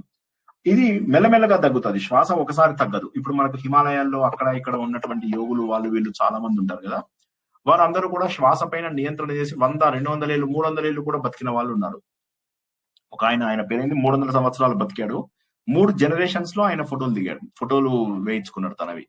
ఆయన పేరైంది త్రిలింగ స్వామి ఏదో ఉంది ఆయన పేరు. ఆయన 300 సంవత్సరాలు బతకగలిగాడు. శ్వాస మనము పశువులలో చూస్తే కొన్నిటికి కుక్కలు బాగా శ్వాస తీసుకుంటాయి, తొందరగా చనిపోతాయి. ఇవి ఉన్నాయి తాబేలు, మెల్లగా శ్వాస తీసుకుంటుంది, 200, 300 ఏళ్ళు బతుకుతుంది. అదే విధంగా మనం కూడా శ్వాసని తగ్గించుకుంటూ తగ్గించుకుంటూ తగ్గించుకుంటూ తగ్గించుకుంటూ తగ్గించుకుంటూ తగ్గించుకుంటూ వెళ్తే ఎన్ని సంవత్సరాలైనా కూడా బతుకుతాం. చివరికి శ్వాసను నిలిపివేయడమే బ్రహ్మజ్ఞానము. శరీర ప్రవాహం నుంచి విడిపోయి సాక్షిభూతంగా స్వరూప సాక్షిగా నిలబడము. కానీ అది రావాలి అంటే కొంత పరిణతి రావాలి, కొంత మనం ప్లానింగ్ చేసుకుంటూ వెళ్ళవలసినటువంటి అవసరం ఉన్నది అని చెప్పగానే ఈయన అప్పటికే తన్మయుడై విన్నాడు, అన్ని కూడా అర్థమైపోయింది. ఆయనతో పాటు మిగతా శిష్యులందరూ కూడా చేస్తున్నారు. అందులో కొంతమంది దొంగ శిష్యులు ఉన్నారు, నిద్రపోతున్నారు. వాళ్ళందరూ అలా ప్రశాంతంగా వింటున్న వాళ్ళు కొంతమంది, సాధన చేద్దాము అనుకున్న వాళ్ళు కొంతమంది. గురుపత్ని మాత్రం చాలా సంతోషపడింది. ఇవాళ ఈ శిష్యుడి ద్వారా నేను ఒక కొత్త ఉపనిషత్తు తెలుసుకున్నాను. అన్ని ఉపనిషత్తుల యొక్క సారం ఇది యోగం యొక్క ఉపనిషత్తు, ఇది ప్రాక్టికల్ నాలెడ్జ్ అయినటువంటి అధర్వణ వేదంలోని ఉపనిషత్తు. నాలో ఉన్నటువంటి ప్రవాహాన్ని నేను తెలుసుకుంటూ ఆ ప్రవాహాన్ని మెల్లగా మెల్లగా మెల్లగా మెల్లగా మెల్లగా నిలిపివేస్తూ, శరీరం నేను కాదు అన్నప్పుడు ప్రవాహం నాకు అవసరం లేదు. ఎప్పుడైతే ప్రవాహం ఆగిపోతుందో ఈ శరీరం ఆగిపోతుంది. నేను ప్రయత్నపూర్వకంగా నా శ్వాసలు సున్నా చేసుకున్నాను. ఎప్పుడైతే ప్రయత్నపూర్వకంగా నేను శ్వాసలు సున్నా చేసుకున్నానో అప్పుడు నేను శరీరం కాదు, నేను ఆత్మస్వరూపుడను, సాక్షిభూతంగా ఉన్న ఆత్మస్వరూపుడను. నాకు మరొక జన్మ ఎత్తే అవకాశం లేదు, అవసరం లేదు. ఇంకా అహం బ్రహ్మాస్మి, అహం బ్రహ్మాస్మి, అహం బ్రహ్మాస్మి. ఆత్మ సుఖము వీడిని ఆట కొరకు పాత్ర పోషణ చేసేది సూత్రధారి. విశ్రమించదని పాదం ఆశ్రయించి పరమ కరుణాంతరంగా శ్రీ పాండురంగ. జై శ్రీకృష్ణ. చాలా రోజులుగా పెండింగ్ ఉండేది, దాదాపుగా 4 భాగాలలో చెప్పుకున్నాం ప్రవాహ ఉపనిషత్తు. బేసికల్ గా ఏంటంటే ఇందులో మనం తెలుసుకున్నదల్లా కూడా ప్రాణాయామం ద్వారా ఏ విధంగా మనము మన లోపల పరిణతిని సాధించగలుగుతాం. అయితే దీనికి ముందు కావాల్సినటువంటిది ఆలోచన. నేను శరీరం కాదు అని ఇందాక చెప్పుకున్నట్టుగా ఏదేది ఆత్మ కాదు అవన్నీ వదిలేయాలి. ఏదేది శాశ్వతం కాదు, ఉదాహరణకు ఒక కారు ఉంది, ఇది శాశ్వతం కాదు కాబట్టి ఇది, అలాగే బంగ్లా ఉంది, ఇది నేను కాదు, ఇది నేను పట్టుకెళ్ళాను. డబ్బు ఉంది, ఇది వచ్చే జన్మకు, బంగారం ఉంది, వచ్చే జన్మకు పట్టుకెళ్ళలేను. నగలున్నాయి, వచ్చే జన్మకు పట్టుకెళ్ళలేను. వజ్రాలు ఉన్నాయి, వచ్చే జన్మకు పట్టుకెళ్ళలేను. పిల్లలున్నారు, వచ్చే జన్మకు రారు. భార్య వచ్చే జన్మకు రాదు. ఈ శరీరం ఇక్కడే పడిపోతుంది. మనస్సు ఎక్కడికి వెళ్తుందో తెలియదు. మరి నేనెవరు? నేను ఆత్మస్వరూపుడని. ఇలా ఆలోచిస్తూ ఆలోచిస్తూ ఆలోచిస్తూ శ్వాస పైన నియంత్రణ చేస్తూ ఉంటే మిగతా చెడ్డ ఆలోచనలన్నీ రాకపోవడమే సరిగదా, మన చుట్టుపక్కల ఆరా చాలా పెరుగుతుంది. మీరు అందుకే బాగా ధ్యానం చేసినటువంటి వ్యక్తులను చూసినట్టయితే వాళ్ళకి అమోఘమైనటువంటి శక్తి వస్తుంది. మీరు బ్రహ్మదేవుడు కూడా తప అనగానే తపస్సు చేసుకుంటూ వెళ్ళిపోతారు ఆయన. ఎవరెవరు తపస్సు చేశారో వాళ్ళందరికీ కూడా గొప్ప ఫలితాలు వచ్చాయి. ఆ తపస్సు చెయ్యాలి అంటే మన లోపల ఉండవలసినటువంటి ఒకే ఒక లక్షణం ఏంటంటే ఏకాగ్రత. ముందు సమాజంతో ముందు మనకు వైరాగ్యం రావాలి, వస్తువులతో వైరాగ్యం రావాలి. అన్నింటిలోనే ఉంటూ తామరాకు పైన నీటి బిందువులాగా ఆలోచనలకు దూరం అవుతూ అప్పుడు మనలో ఉన్న ప్రవాహాన్ని గుర్తిస్తాం. ప్రాణాయామం చేస్తూ 10 ఆలోచనలు ఆలోచించామంటే ప్రవాహ ఉపనిషత్తు పని చెయ్యదు. ఆ సత్యాన్ని గుర్తించాలి. జై శ్రీకృష్ణ. ఇప్పుడు ఏ ప్రశ్నలున్నా అడగండి. చక్కటి విషయాలు తెలుసుకున్నాం ఈరోజు. ఏ ప్రశ్నలున్నా అడగండి. జై శ్రీకృష్ణ అండి. జై శ్రీకృష్ణ. సార్ ఇప్పుడు పూర్వం మహర్షులు కొంతమంది ఇలాగే ప్రాణం అదే ఆ వాయువు స్తంభం చేసి ఐక్యమైపోయి ఉంటారు. ఇది ఈ మార్గమేనండి? ప్రాణ స్తంభించడం ఇదేనండి. ప్రాణ స్తంభన ఇలాగే జరుగుతుంది. పూర్వకాలంలో చేసేవాళ్ళు. అండ్ ఈ రోజుల్లో కూడా కొంతమంది యోగులు వాళ్ళు ఉన్నారు అని చెప్పేసి అంటారండి. అంటే నేనైతే ప్రత్యక్షంగా వెళ్ళి చూసినప్పటికీ కూడా అలాంటి వాళ్ళు ఉంటారు. అంటే చాలా ఏళ్ళు బతుకుతున్న వాళ్ళైతే ఉంటారు. ఎందుకంటే నువ్వు శ్వాసను తగ్గించినా కొద్ది ఏమవుతుంది, ఎక్కువ రోజులు బతుకుతావు. ఎక్కువ రోజులు బతకడం వల్ల ఎక్కువ సాధన చేస్తారు. ఎక్కువ సాధన చేయడం ద్వారా, అందులో హిమాలయాల్లో కూడా ఉండడం వల్ల శరీరంలో కూడా మార్పు రాదు. అదొక ఫ్రిడ్జ్ లో పెట్టినట్టే శరీరం కూడా మార్పు రాదు. జడ శరీరం కదా ఇది. ఇదేమవుతుంది, కొంత ప్రాణం ఉన్నా కూడా చక్కగా ఉంటుంది. శరీరం లేతగా తాజాగా ఉంటుంది. సో శరీరంలో మార్పు రాదు. మనసు లోపల చెడ్డ ఆలోచనలు లేవు కాబట్టి ప్రశాంతంగా ఉంటాము. అప్పుడు మనం ప్రాణాన్ని స్తంభించి మనకు దేవుడు అందరికీ కొన్ని శ్వాసలు ఇస్తాడు. ఆ శ్వాసల కంటే ఒక్క శ్వాస మనం ఎక్కువ పీల్చుకోలేము. ఇది తక్కువ మెల్లమెల్లగా పీల్చుకోవడం వల్ల ఏమవుతుంది, ఎక్కువ రోజులు నాకు సాధన చేసే అవకాశం దొరికింది. ఇదే శరీరంతో ఎక్కువ రోజులు సాధన చేసే అవకాశం దొరికింది. అన్ని ఆవేశంతోని, గొడవలతోని, వీళ్ళతో గొడవలు, వాళ్ళతో గొడవలు ఇవన్నీ పీల్చుకుంటూ పోయాను అనుకోండి. అప్పుడు నాకేమవుతుందంటే తొందరగా నా లోపల ఉన్నటువంటి శక్తి పోతుంది. ప్రాణం తొందరగా కోల్పోవడం అవుతుంది అనమాట. సో ఇచ్చినటువంటి శ్వాసలు ఇక్కడే తొందరగా వదిలేసుకునే అవకాశం ఉంది. అందుకని మనం ఏం చేస్తాం, మెల్లగా చేస్తూ ప్రాణాన్ని స్తంభించుకుంటూ చేస్తే ఎక్కువ రోజుల పాటు సాధన చేస్తాం. చేసిన తర్వాత ఏమవుతుంది, ఎప్పుడైతే మన లోపల సాధన ఉంటుందో అప్పుడు పూర్తిగా 0% స్తంభించడం. మనకు శ్రీకృష్ణుడు భగవద్గీతలో కూడా చెప్పాడు, ఇలా పైకి అపాన వాయువుని పైకి తీసుకెళ్లి ప్రాణవాయువుతో సంధానం చేసేసి ఇలా పైకి తీసుకెళ్లి ఊర్ధ్వ రేతస్సు కూడా పైకి వెళ్తూ అలా సహస్రారాన్ని ఛేదించడము అని చెప్పేసి, దానికి కూడా ఆయన అదొక యజ్ఞంగా కూడా మనకు భగవద్గీతలో చెప్పాడు. ఆయన చెప్పినటువంటి 12 యజ్ఞముల లోపల ఇది ప్రాణయజ్ఞం. ఇది ఏదైతే ఉందో ఇది చాలా ముఖ్యమైనటువంటి యజ్ఞం అన్నమాట. కాబట్టి ఎస్, మీ ప్రశ్న ఉంది. ఇలాంటిది తెలుస్తుందండి ఇదంతా? తప్పకుండా తెలుస్తుంది. సాధన కొద్దిగా చేస్తేనే తెలుస్తుంది. అంతెందుకు, ఇప్పుడు మీరు జస్ట్ ఇమాజిన్, మీరు ఒకసారి గట్టిగా గాలి పీల్చుకోండి, మీకు తెలియదా? గట్టిగా గాలి పీల్చుకుంటేనే మీకు ఎంతో రిలాక్స్ అయినట్టు అనిపిస్తుంది. గట్టిగా గాలి పీల్చుకుంటేనే మీకు బోలెడంత రిలాక్సేషన్ వస్తుంది. అలాంటిది జస్ట్ ఇమాజిన్, మీరు కంటిన్యూస్ గా సాధన చేస్తూ ఉంటే చాలా అద్భుతమైనటువంటి ప్రశాంత చిత్తం మనకు తెలుస్తూ ఉంటుంది అన్నమాట. కాబట్టి ఏంటంటే అది సాధన మెయిన్. మన హిందూ ధర్మం లోపల చెప్పేదంతా కూడా సాధన ద్వారా మాత్రమే అన్ని అందుతాయి అని చెప్పేసి చెప్తారు. కాబట్టి అది మనం ప్రయత్నం చేయాలి. ఏమైతుందంటే మనకు ఉన్నటువంటి టైం స్కెడ్యూల్స్ వల్ల మనము ఎక్కువ ఇది చెయ్యము, మనం ప్రాక్టీస్ చేయడానికి ఇష్టపడము. కానీ ప్రాక్టీస్ చేసిన వాళ్ళు మాత్రం రోజుకి కొంచెంగాను టైం పెంచుకుంటూ వెళ్తే 5 నిమిషాలు 10 నిమిషాలు 15. దీనికి నేను ముందు ఒక మెథడ్ కూడా చెప్పాను. బహుశా మీ అందరికీ జ్ఞాపకం ఉందో లేదో. ఏమి చేయక్కర్లే, ఫస్ట్ అసలు ఒక దగ్గర కూర్చోండి. అంతే సింపుల్ గా ఒక దగ్గర కూర్చోండి. ముందు కూర్చొని కదలకుండా ఉండడానికి ప్రయత్నం చేయండి. శరీరాన్ని కదల్చకుండా ఎంతసేపు ఉంచగలరు మీరు చూడండి ఒకసారి. శరీరాన్ని కదల్చకుండా ఎంతసేపు ఉంచగలరో చూడండి. చిన్నగా గోక్కోవడం లాంటివి కూడా చేయకూడదు. ఈ కాలు తీసి ఈ కాలు పెడదామంటే అయిపోయింది, మళ్ళీ ఆపేసి నెక్స్ట్ డే చేయండి. అలాగే ముందు శరీరాన్ని నిశ్చలంగా పెట్టి అప్పుడు ధ్యానం ఇది చేస్తూ ఉండండి. శ్వాసని పైకి కిందికి. నేను మొన్న క్రియాయోగం గురించి చెప్పాను, మీ అందరికీ బహుశా జ్ఞాపకం ఉండే ఉంటుంది. ఆ క్రియాయోగంలో ఒక్కొక్క ప్లేస్ నుంచి మనకు శ్వాస తీసుకొని మూలాధారం నుంచి పీల్చుకొని మళ్ళీ మూలాధారం వరకు వదులుతారు. మూలాధారం నుంచి తీసుకొని మళ్ళీ స్వాదిష్టానం దగ్గర వదులుతారు. స్వాదిష్టానం దగ్గర తీసుకుంటారు, మణిపూరకం దగ్గర వదులుతారు. ఇలా చేస్తూ నియంత్రిస్తూ ఇవన్నీ ఊహాత్మకంగానే చేస్తూ ఉండేసరికి ఏమవుతుందంటే మనకు అద్భుతమైనటువంటి కదలికలు తెలుస్తూ ఉంటాయి శరీరంలో. అంతెందుకు, ఇప్పుడు మీరు విపాసన అని చెప్పేసి మన బుద్ధిస్టుది ఒకటి ఉందన్నమాట. అది మన ఇండియాలో కూడా ఉన్నాయి, వాళ్ళ గోయంకా వారు నేర్పించేది. సో అందులోపల మీకు అద్భుతం. అసలు వాళ్ళు ఏమంటారంటే కాలి లోపల ఉన్నటువంటి చిన్న కదలికను కూడా గుర్తించాలి. అక్కడ మీకు వాళ్ళ దగ్గరికి వెళ్తే మీకు 10 రోజులు 15 రోజులు అసలు ఎవరితో మాట్లాడనియరు. సెల్ ఫోన్లు కంప్లీట్ గా ఆపేస్తారు. ఆపేసి మీకు 10 రోజులు 15 రోజులు అలా కూర్చోబెడతారు. అంతే. వాళ్ళు చెప్పే క్లాస్ వింటారు, వాళ్ళు ఇచ్చే కొద్దిపాటి ఫుడ్ తింటారు, తినేసి వాళ్ళ క్లాస్ కూడా కొద్దిసేపే, మిగతా టైం అంతా ధ్యానం. ఆ ధ్యానం ఎలా చేయాలో నేర్పిస్తారు. ఆ 10 రోజుల్లోనే మీలో ఎంతో మార్పు వస్తుంది. మళ్ళీ ఒకసారి చెప్తున్నాను వినండి, ఈ 10 రోజుల్లోనే ఎంతో మార్పు వస్తుంది. కొన్ని బ్యాంకులు అవి ఇవి అయితే అక్కడ వాళ్ళకి లీవ్ కూడా ఇస్తాయి ఆ కోర్సులో జాయిన్ అవ్వడానికి. సో జరుగుతుందా, అద్భుతమైనటువంటి ఫలితాలు తెలుస్తాయి. గోరు లోపల ఉన్న కదలిక కూడా తెలుస్తుంది. నేను last week two weeks back చేయించాను. ఎక్కడ చేపిస్తారు సార్? సార్ ఎక్కడ ఇది జరిగేది? మీరు చెప్పిన అడ్రస్? విపాసన అన్ని చోట్ల ఉంటుంది చూడండి. హైదరాబాద్ లో ఉంది, నాగార్జున సాగర్ రోడ్డు మీద ఉంది. మీ ఊర్లో ఎక్కడుందో తెలియదు. అంటే ఇదని కాదు, అంటే వాళ్ళది ఒకటి ఎగ్జాంపుల్ చెప్పాను నేను. అలాంటివి ఎన్నో ఉన్నాయి. మీకు రామకృష్ణ మఠం వాళ్ళ ధ్యాన కౌశలం అద్భుతంగా ఉంటుంది. సహజ్ మార్గ్ వీళ్ళది మన రామచంద్ర మిషన్, శ్రీకృష్ణుడు చెప్పిన పద్ధతే. ఇవన్నీ కొత్త పద్ధతులు కావు, కానీ ప్రవాహ ఉపనిషత్తులో ఉన్నవే ఉత్తర గీతలో ఉన్నాయి. ఉత్తర గీతలో ఉన్నవే రాజయోగంగా బయటకు వచ్చేసాయి. అన్ని ప్రత్యేకంగా కాదు. మీకు అది ఎందుకు చెప్పానంటే అది చాలా ప్రాక్టికల్ గా ఉంటుంది. విపాసన అనేది చాలా ప్రాక్టికల్ గా ఉంటుంది. అదే విధంగా ప్రజ్ఞాన మిషన్ వాళ్ళ క్రియాయోగము, ఈ రెండు ఇప్పటి వరకు చేసిన వాటిలో ఎక్సెప్షనల్. ఇంకా మిగతా వాటిలో కొంత మార్పే మీకు తెలుస్తుంది. ఈ రెండింటిలో మాత్రం చాలా మార్పు తెలుస్తుంది. ఇప్పుడు మీకు ఈయన ఈశా క్రియ గాని, తర్వాత ఆర్ట్ ఆఫ్ లివింగ్ ది కానీ, ఇవి కొంతవరకు బానే ఉంటాయి కానీ ఒక స్టేజ్ వరకే. బట్ ఇప్పుడు నేను చెప్పిన ప్రజ్ఞాన మిషన్ చాలా తక్కువ. వాళ్ళవి మీకు ఒరిస్సా సైడ్, అటు సైడ్ మీకు బాగా ఎక్కువ ఉంటాయి. పరమహంస యోగానంద చాలా అద్భుతమైనటువంటివి. సో కాబట్టి ఉన్నాయి, అవకాశాలు ఉన్నాయి. చేసిన వాళ్ళకి చేసినంత కాదు, అది ఇంత అని చెప్పలేము.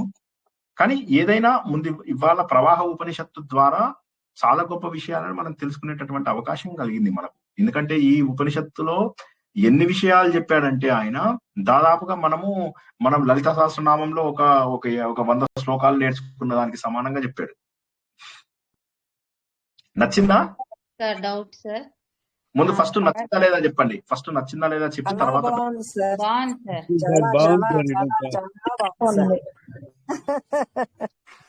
సార్ పరకాయ ప్రవేశం అంటారు కదా సార్, అక్కడ కూడా అది ఊపిరి బెగపెట్టే ఉంటదా సార్? అక్కడ కూడా అది నాకు తెలియదండి. నేనంటే అది ప్రాక్టికల్ అయితే కాదు, మరి అది క్షుద్ర విద్యలో ఏమన్నా ఉందేమో, తంత్రాలలో ఏమన్నా ఉందేమో, కానీ నేనైతే వినలేదు. అది నేను చూసిన వాటిలో నా ఉన్న 18 ఏళ్ళ ఎక్స్పీరియన్స్ లో నేను ఎప్పుడు వినలేదు. అది పూర్వకాలంలో జరిగేది, మరి ఎలా చేశారో నాకైతే తెలియదు. అదే సార్ పాత సినిమాల్లోని అలాగా ఉండేవి కదా. శంకరాచార్య కూడా చేశారు అని ఒక కథ కూడా ఉంది కదా. శంకరాచార్య కూడా ఆమె రాజు రూపంలో వెళ్ళి ఆ సుఖం ఎలా ఉంటుందో తెలుసుకొని మళ్ళీ వచ్చి ప్రశ్నలకన్నిటికీ జవాబులు చెప్తాడు అనమాట. సో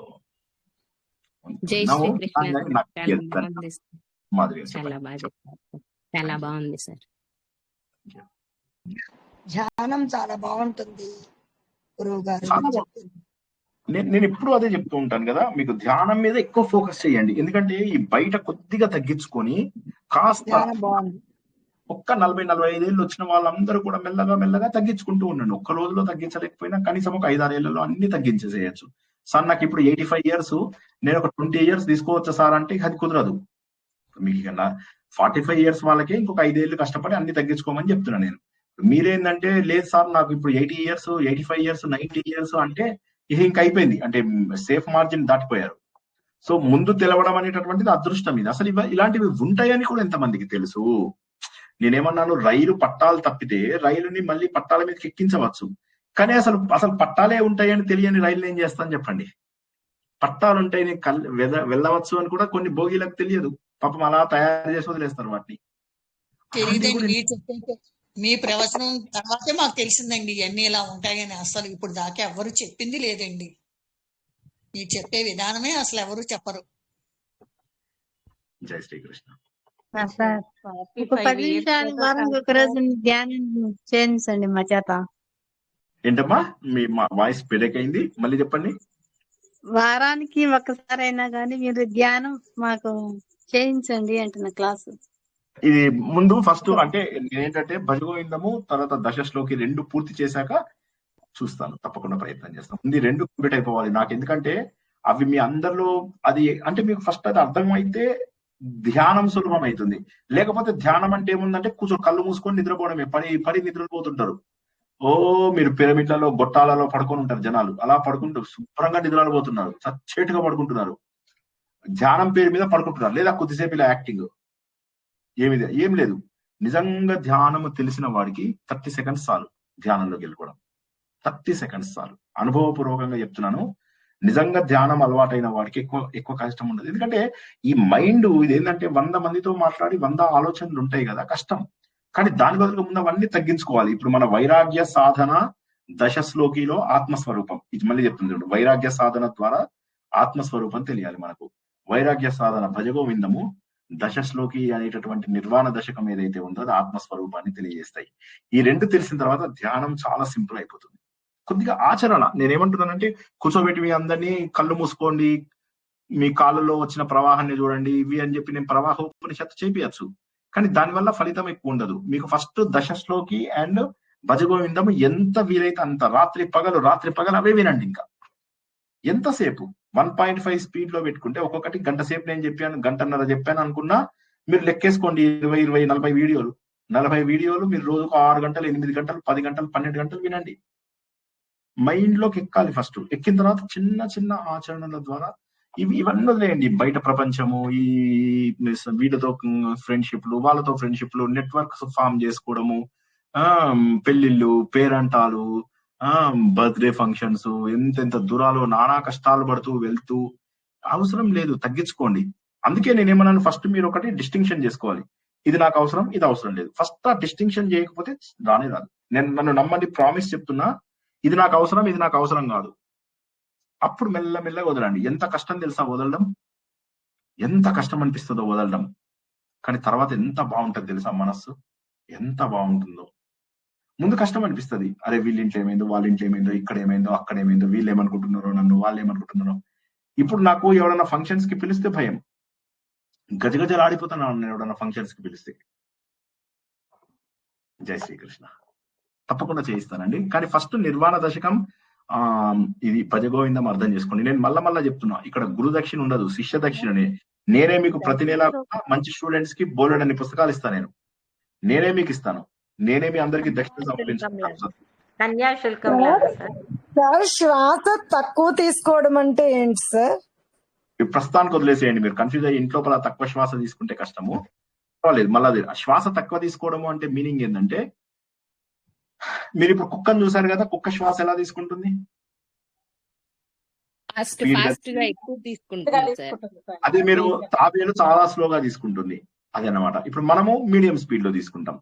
సో మనం 100 ఏళ్ళు బతుకుతాం, కుక్క 20 ఏళ్ళు బతుకుతుంది, మాక్సిమం 17-18 ఏళ్ళు హైయెస్ట్. మీకు తాబేలు 200, 300, 400 ఏళ్ళు కూడా బతుకుతాయి.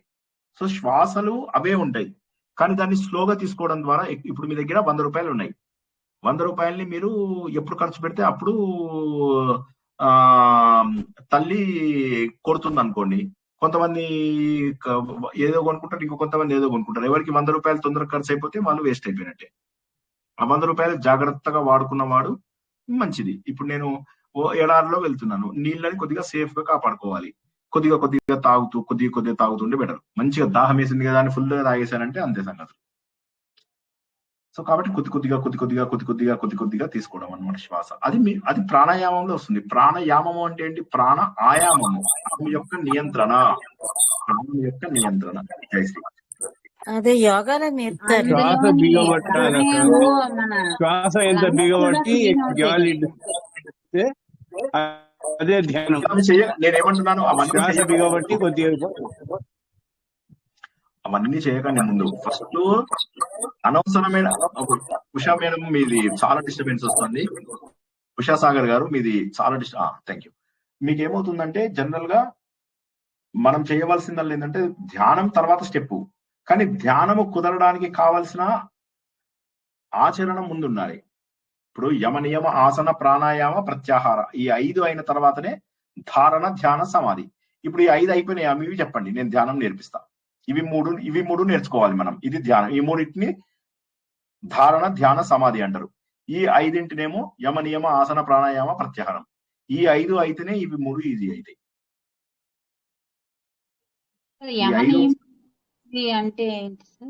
మనము చాలా క్లాసులలో చెప్పుకున్నాము. యమ నియమాలు అంటే చెయ్యవలసిన పనులు, చెయ్యకూడని పనులు. అంటే అహింస, అధర్మముగా ఉండకుండా ఉండడము, తర్వాత సత్యమే మాట్లాడము, బ్రహ్మచర్యము, శుచి, సంతోషము, స్వాధ్యాయము, ఈశ్వర ప్రణిధానం, ఇలాంటివన్నీ ఏవైతే ఉంటాయో ఒక 10 లక్షణాలని యమ నియమాలు అంటారు. అవన్నీ పాటించాలి, చెడు కాకుండా మంచి దారిలో వెళ్ళేది. తర్వాత ఆసనము, ప్రాణాయామము. ఆసనం అంటే సరిగ్గా కూర్చోగలగాలి. అందుకే నేనేమన్నాను, ఒక దగ్గర మీరు ఎంతసేపు కూర్చుంటారో కూర్చోండి. ఇక్కడ గోక్కుందాం అయితే అయిపోయింది, మీకు పనికి రాదుగా. అందుకే ముందు కూర్చోవడం అలవాటు చేసుకోండి. ఫస్ట్ మంచిగా ఏం చేస్తారు, ఒక దర్భాసనం వేసుకుని మెత్తటి వస్తువు ఏదైనా తీసుకోండి, చక్కగా సోఫా గానీ మెత్తటి దిండు, దీనికోసమే కొన్నది. ఏ దిండు మీద అయితే మంచిగా అన్నం తిన్నారో అవి పెట్టుకోకండి, గలీజ్ బండ్లు.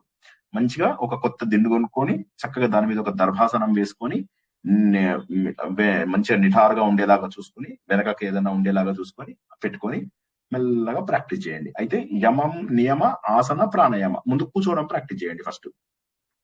ఆ కూర్చోవడం బాగా వచ్చింది, 15 నిమిషాలు కదలకుండా కూర్చున్నాను అంటే మీ లోపల మార్పు వచ్చిందని లెక్క. ప్రవాహ ఉపనిషత్తు చెప్పేది అదే. ప్రాణాయామం ఎప్పుడైతే మీరు సరిగా కూర్చుంటారో, ఆ సరిగా కూర్చున్నప్పుడు మాత్రమే మీలో ప్రవహించేటటువంటి వాయువుని మీరు గుర్తించగలరు, దాన్ని చూడగలరు. కాబట్టి ముందు ఫస్ట్ యమనియమాలు కొంత తప్పులు, ఈ రోజు నుంచి అబద్ధం మాట్లాడకండి, ఈ రోజు నుంచి నాన్ వెజ్ కొద్దిగా తగ్గించి మానేయండి మొత్తము, ఇలాంటివి చేస్తూ ఉండండి.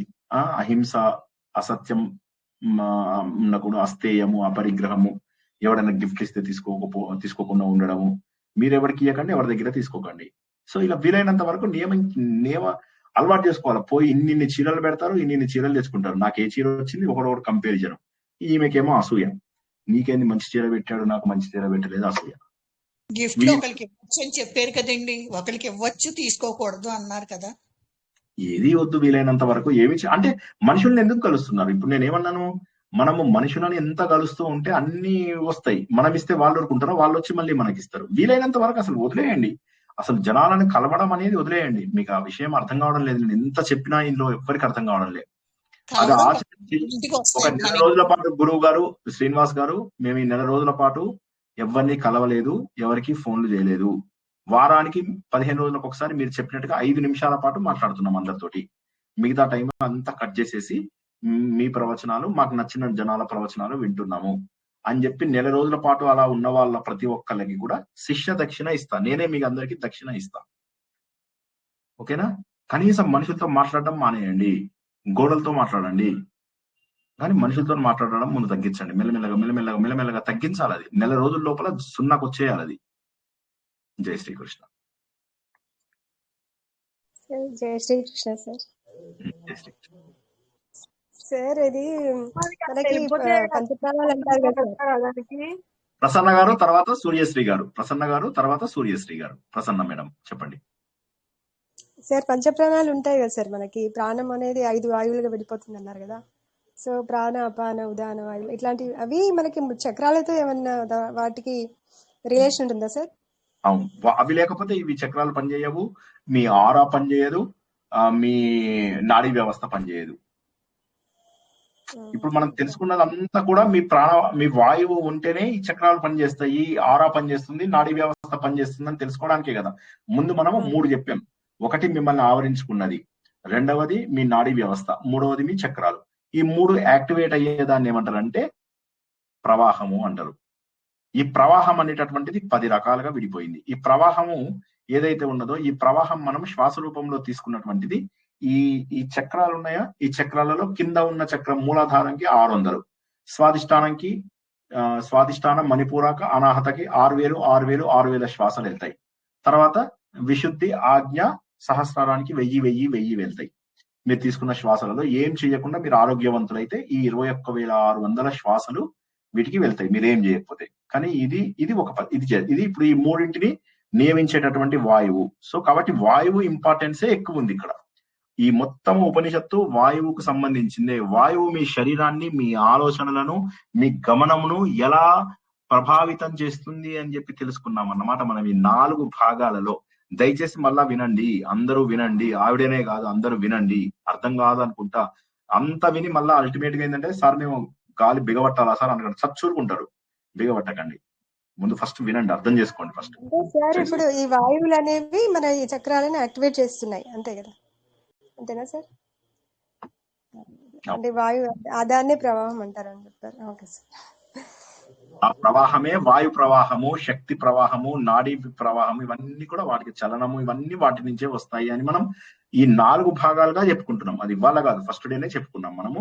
సెకండ్ డే కూడా చెప్పారు. కానీ మళ్ళీ ఒకసారి అంటే ఇప్పుడు మనకి అపాన వాయువు అంటే మూలాధార చక్రము, మళ్ళీ స్వాదిష్టాన చక్రము, అట్లా 2 చోట్ల అపాన వాయువు, తర్వాత అంటే సమాన వాయువు అనేది మణిపూర చక్రము, ఇలా అంటారు.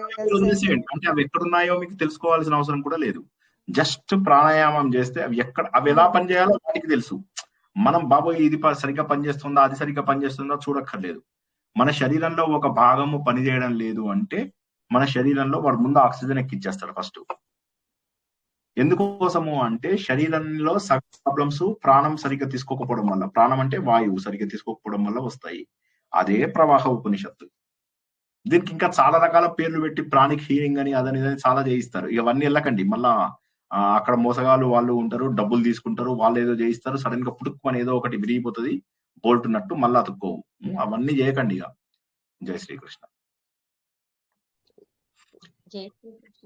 మీకు ఇంటి దగ్గర ఆర్ఎస్ఎస్ వాళ్ళు ఎవరైనా ఉండి చక్రాలు క్లీనింగ్ వాళ్ళ దగ్గర కరెక్ట్ గా చేయిస్తారు.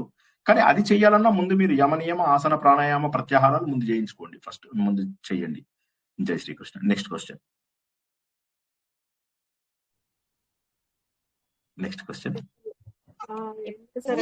నేను ఒకటి ఓంకారం ఒక్కటే చేస్తున్నాను సార్, అవన్నీ ఏం లేదు. ఓంకారం చేసినప్పుడు మాత్రము ఆ చక్రాల మీద అంటే తీసుకున్నప్పుడు మీరు అకారం ఉకారం అకారాలు అన్నారు కదా, సో అలా కొంచెం అక్కడ కాన్సన్ట్రేట్ చేసి మాత్రం ఓంకారం ఒక్కటి చేస్తున్నాను సార్, ఇంకేం చేయట్లేదు. మీరు కదలకుండా ఎంతసేపు కూర్చోగలరో చూడండి అమ్మా. మీరు నెక్స్ట్ స్టెప్ ఏంటంటే మీరు ఈ నెల రోజులలో కదలకుండా ఎంతసేపు కూర్చోగలరు, మొదటి పాయింట్. రెండో పాయింట్, ఫోన్ చేయకుండా ఎన్ని రోజులు ఉండగలరు. మూడోది, మనుషులను కలవకుండా ఎన్ని రోజులు ఉండగలరు. నాలుగోది, చాడీలు చెప్పకుండా, వీళ్ళ మీద వాటి మీద నేరాలు చెప్పకుండా, వీళ్ళు వాళ్ళు ఏమయ్యాయి, వాళ్ళ ఇంట్లో ఏమైనాయి, వీడి కొడుకు ఏమైంది, వాడి కూతురుకి ఏమైంది, వాడి హస్బెండ్ ఎట్లా అంటోడు, వీడి హస్బెండ్ ఎట్లా అంటోడు, చుట్టుపక్కల వాళ్ళు ఎలా అంటోళ్ళు, ఇటువంటి మాటలన్నీ మాట్లాడకుండా మనం ఉన్నామా లేదా ఇవన్నీ చూసుకోవాలి. యమ నియమాలు ఇవన్నీ పాటించాలి. ఎవరి దగ్గర గిఫ్ట్లు ఏమైనా తీసుకున్నామా, ఎవరైనా ఇంటికి వచ్చారా, రాగానే పిచ్చి నవ్వులు, పిచ్చి కేకలు, అబ్బా అబ్బా చచ్చిపోతున్నాం, అవన్నీ మానేసామా లేదా. 50 ఏళ్ళు 45 ఏళ్ళు దాటాయి అంటే ఇంకా మెల్లమెల్లగా తగ్గించాలి. 50 ఏళ్ళకు జీరోకి వచ్చేయాలి, అవన్నీ సున్నకు తీసుకొచ్చేయాలి. జనాలు ఇంకా కూడా అక్కడ కూడా బంధాలు ఏర్పరచుకుంటారు. కూతురు అత్తగారు వాళ్ళు, కొడుకు అత్తగారు వాళ్ళు, వీళ్ళందరూ కలిసి ఫ్రెండ్లీ ట్రిప్లకు వెళ్తుంటారు. కొడైకెనాల్, ఊటీ, దుబాయ్. అయ్యో అయ్యో, ఏమని చెప్పాలి ఇంకా, ఈ అజ్ఞానం ఎప్పటికీ ఇది అవ్వాలి. జై శ్రీకృష్ణ. జై శ్రీకృష్ణ సార్. జై శ్రీకృష్ణ. ఇప్పుడు కదలకుండా కూర్చోవాలని అన్నారు కదా సార్, అట్లా కూర్చుంటే చాలా ఎనర్జీ సేవ్ అవుతుంది సార్. నిష్ఠగా no organ should move, concentrate on breathing. Quiet కూర్చుంటే చాలా ఎనర్జీ సేవ్ అవుతుంది. యూ కెన్ ఫీల్ ఇట్, కాళ్ళలో స్పెషల్ గా తెలుస్తుంది సార్. మీరు డాక్టర్ కాబట్టి మీరు ఇంకా బాగా చెప్పారు. లేదు సార్, ఫార్చునేట్లీ నేను ట్రై చేస్తున్నాను, ఎంత వీలైతే అంతసేపు అట్లా కూర్చోవాలి ట్రై చేస్తాను. డాక్టర్ అని కాదు కదా సార్, నాలెడ్జ్ వైజ్ అనుభవం వైజ్ రెండు కూడా మీరు ఉపయోగించి చెప్పారు, చాలా బాగా చెప్పారు. వండర్ఫుల్. అందరు కూడా అది గుర్తించండి. కూర్చుంటే వచ్చే ఇదే వేరు. మీకు చక్కగా కూర్చొని వెన్నెముక నిటారుగా పెట్టి సపోర్ట్ పెట్టుకొని ట్రై చేయాలి. కానీ అంతకంటే ముందు ఇప్పుడు నేను చెప్పిన ముందు ఫస్ట్ మనుషులతో మాట్లాడడం మానేయాలి, ఫంక్షన్స్ తగ్గించాలి, ఇవన్నీ చేయాలి. మనం అవి చేయకుండా నాకు ఆత్మజ్ఞానంగా రాదు. దాని బదులు కర్మయోగం చేసుకోండి, ఇక బెటరు. దేశ సేవ చేయండి. మీకు ఇవన్నీ కుదరదు సార్, మేము మనుషులతో ఏమి మాట్లాడకుండా, మన అలాంటప్పుడు ఇది జ్ఞానయోగం అవసరం లేదు. మనుషులతో చేయాలి, వెళ్ళండి, ఇక దేశ సేవ చేయండి, మనస్ఫూర్తిగా దేశ సేవ చేయండి. ఆపదలో ఉన్న ప్రతి ఒక్కరిని కాపాడండి. ఫ్లడ్లలో ఉన్న చోటకి వెళ్ళిపోయి అక్కడ వెళ్ళి జనాలను కాపాడండి. మీ డబ్బు, మీ ఫ్రెండ్స్ డబ్బు అన్ని కలెక్ట్ చేసి చక్కగా అందరికీ మంచి మంచి పనులు ఇవి చేయండి. మీ ఆస్తి లోపల ఎంతో భాగాన్ని దానికి రాసిచ్చేయండి. పిల్లలు ఉద్యోగాలు చేస్తున్న వాళ్ళైతే 10% నుంచి 20% పాటు దేశానికి అందరూ త్యాగం చేయవలసినటువంటి అవసరం ఉంది. చెయ్యండి, అవి చేసినా తప్పు లేదు. జై శ్రీకృష్ణ. Next question.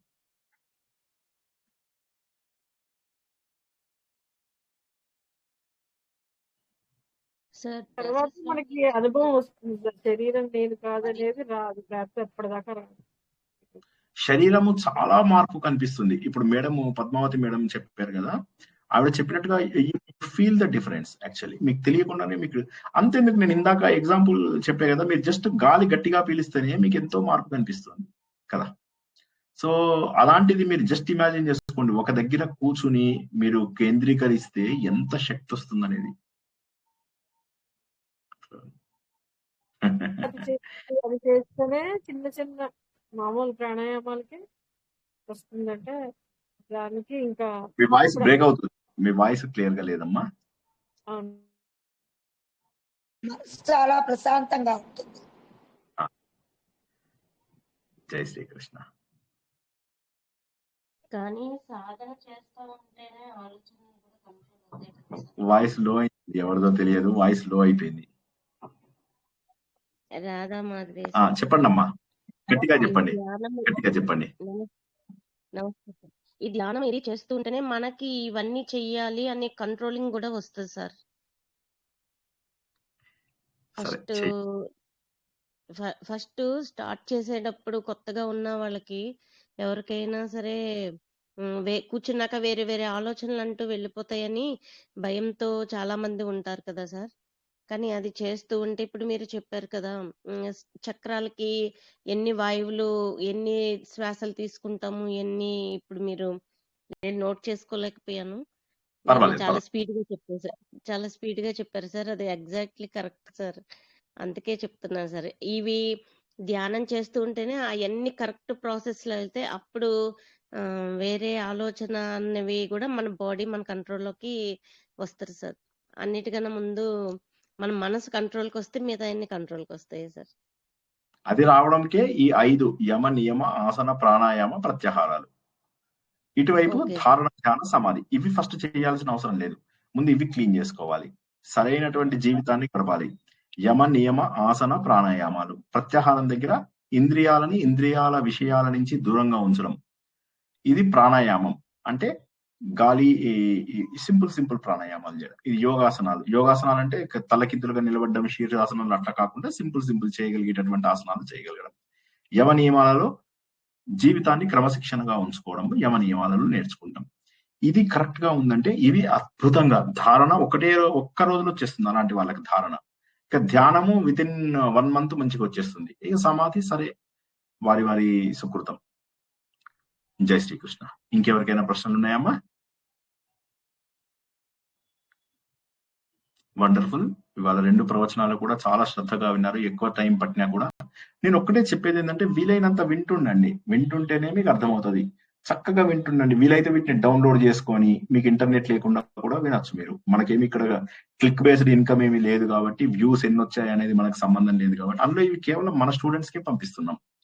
సో కాబట్టి మీరే వీలైనన్ని సార్లు చూసుకోండి. ఇంకెవ్వరికి ఇది పెద్ద అవసరం లేదు, బయట వాళ్ళతో మనకు సంబంధం లేదు కాబట్టి మీ శ్రద్ధ ఉన్న కొద్ది మంది చక్కగా వీలైనన్ని సార్లు చూస్తూ అర్థం చేసుకోండి, నోట్స్ రాసుకోండి, కూర్చొని చెయ్యండి, చేస్తే బాగుంటది. ఓకేనా?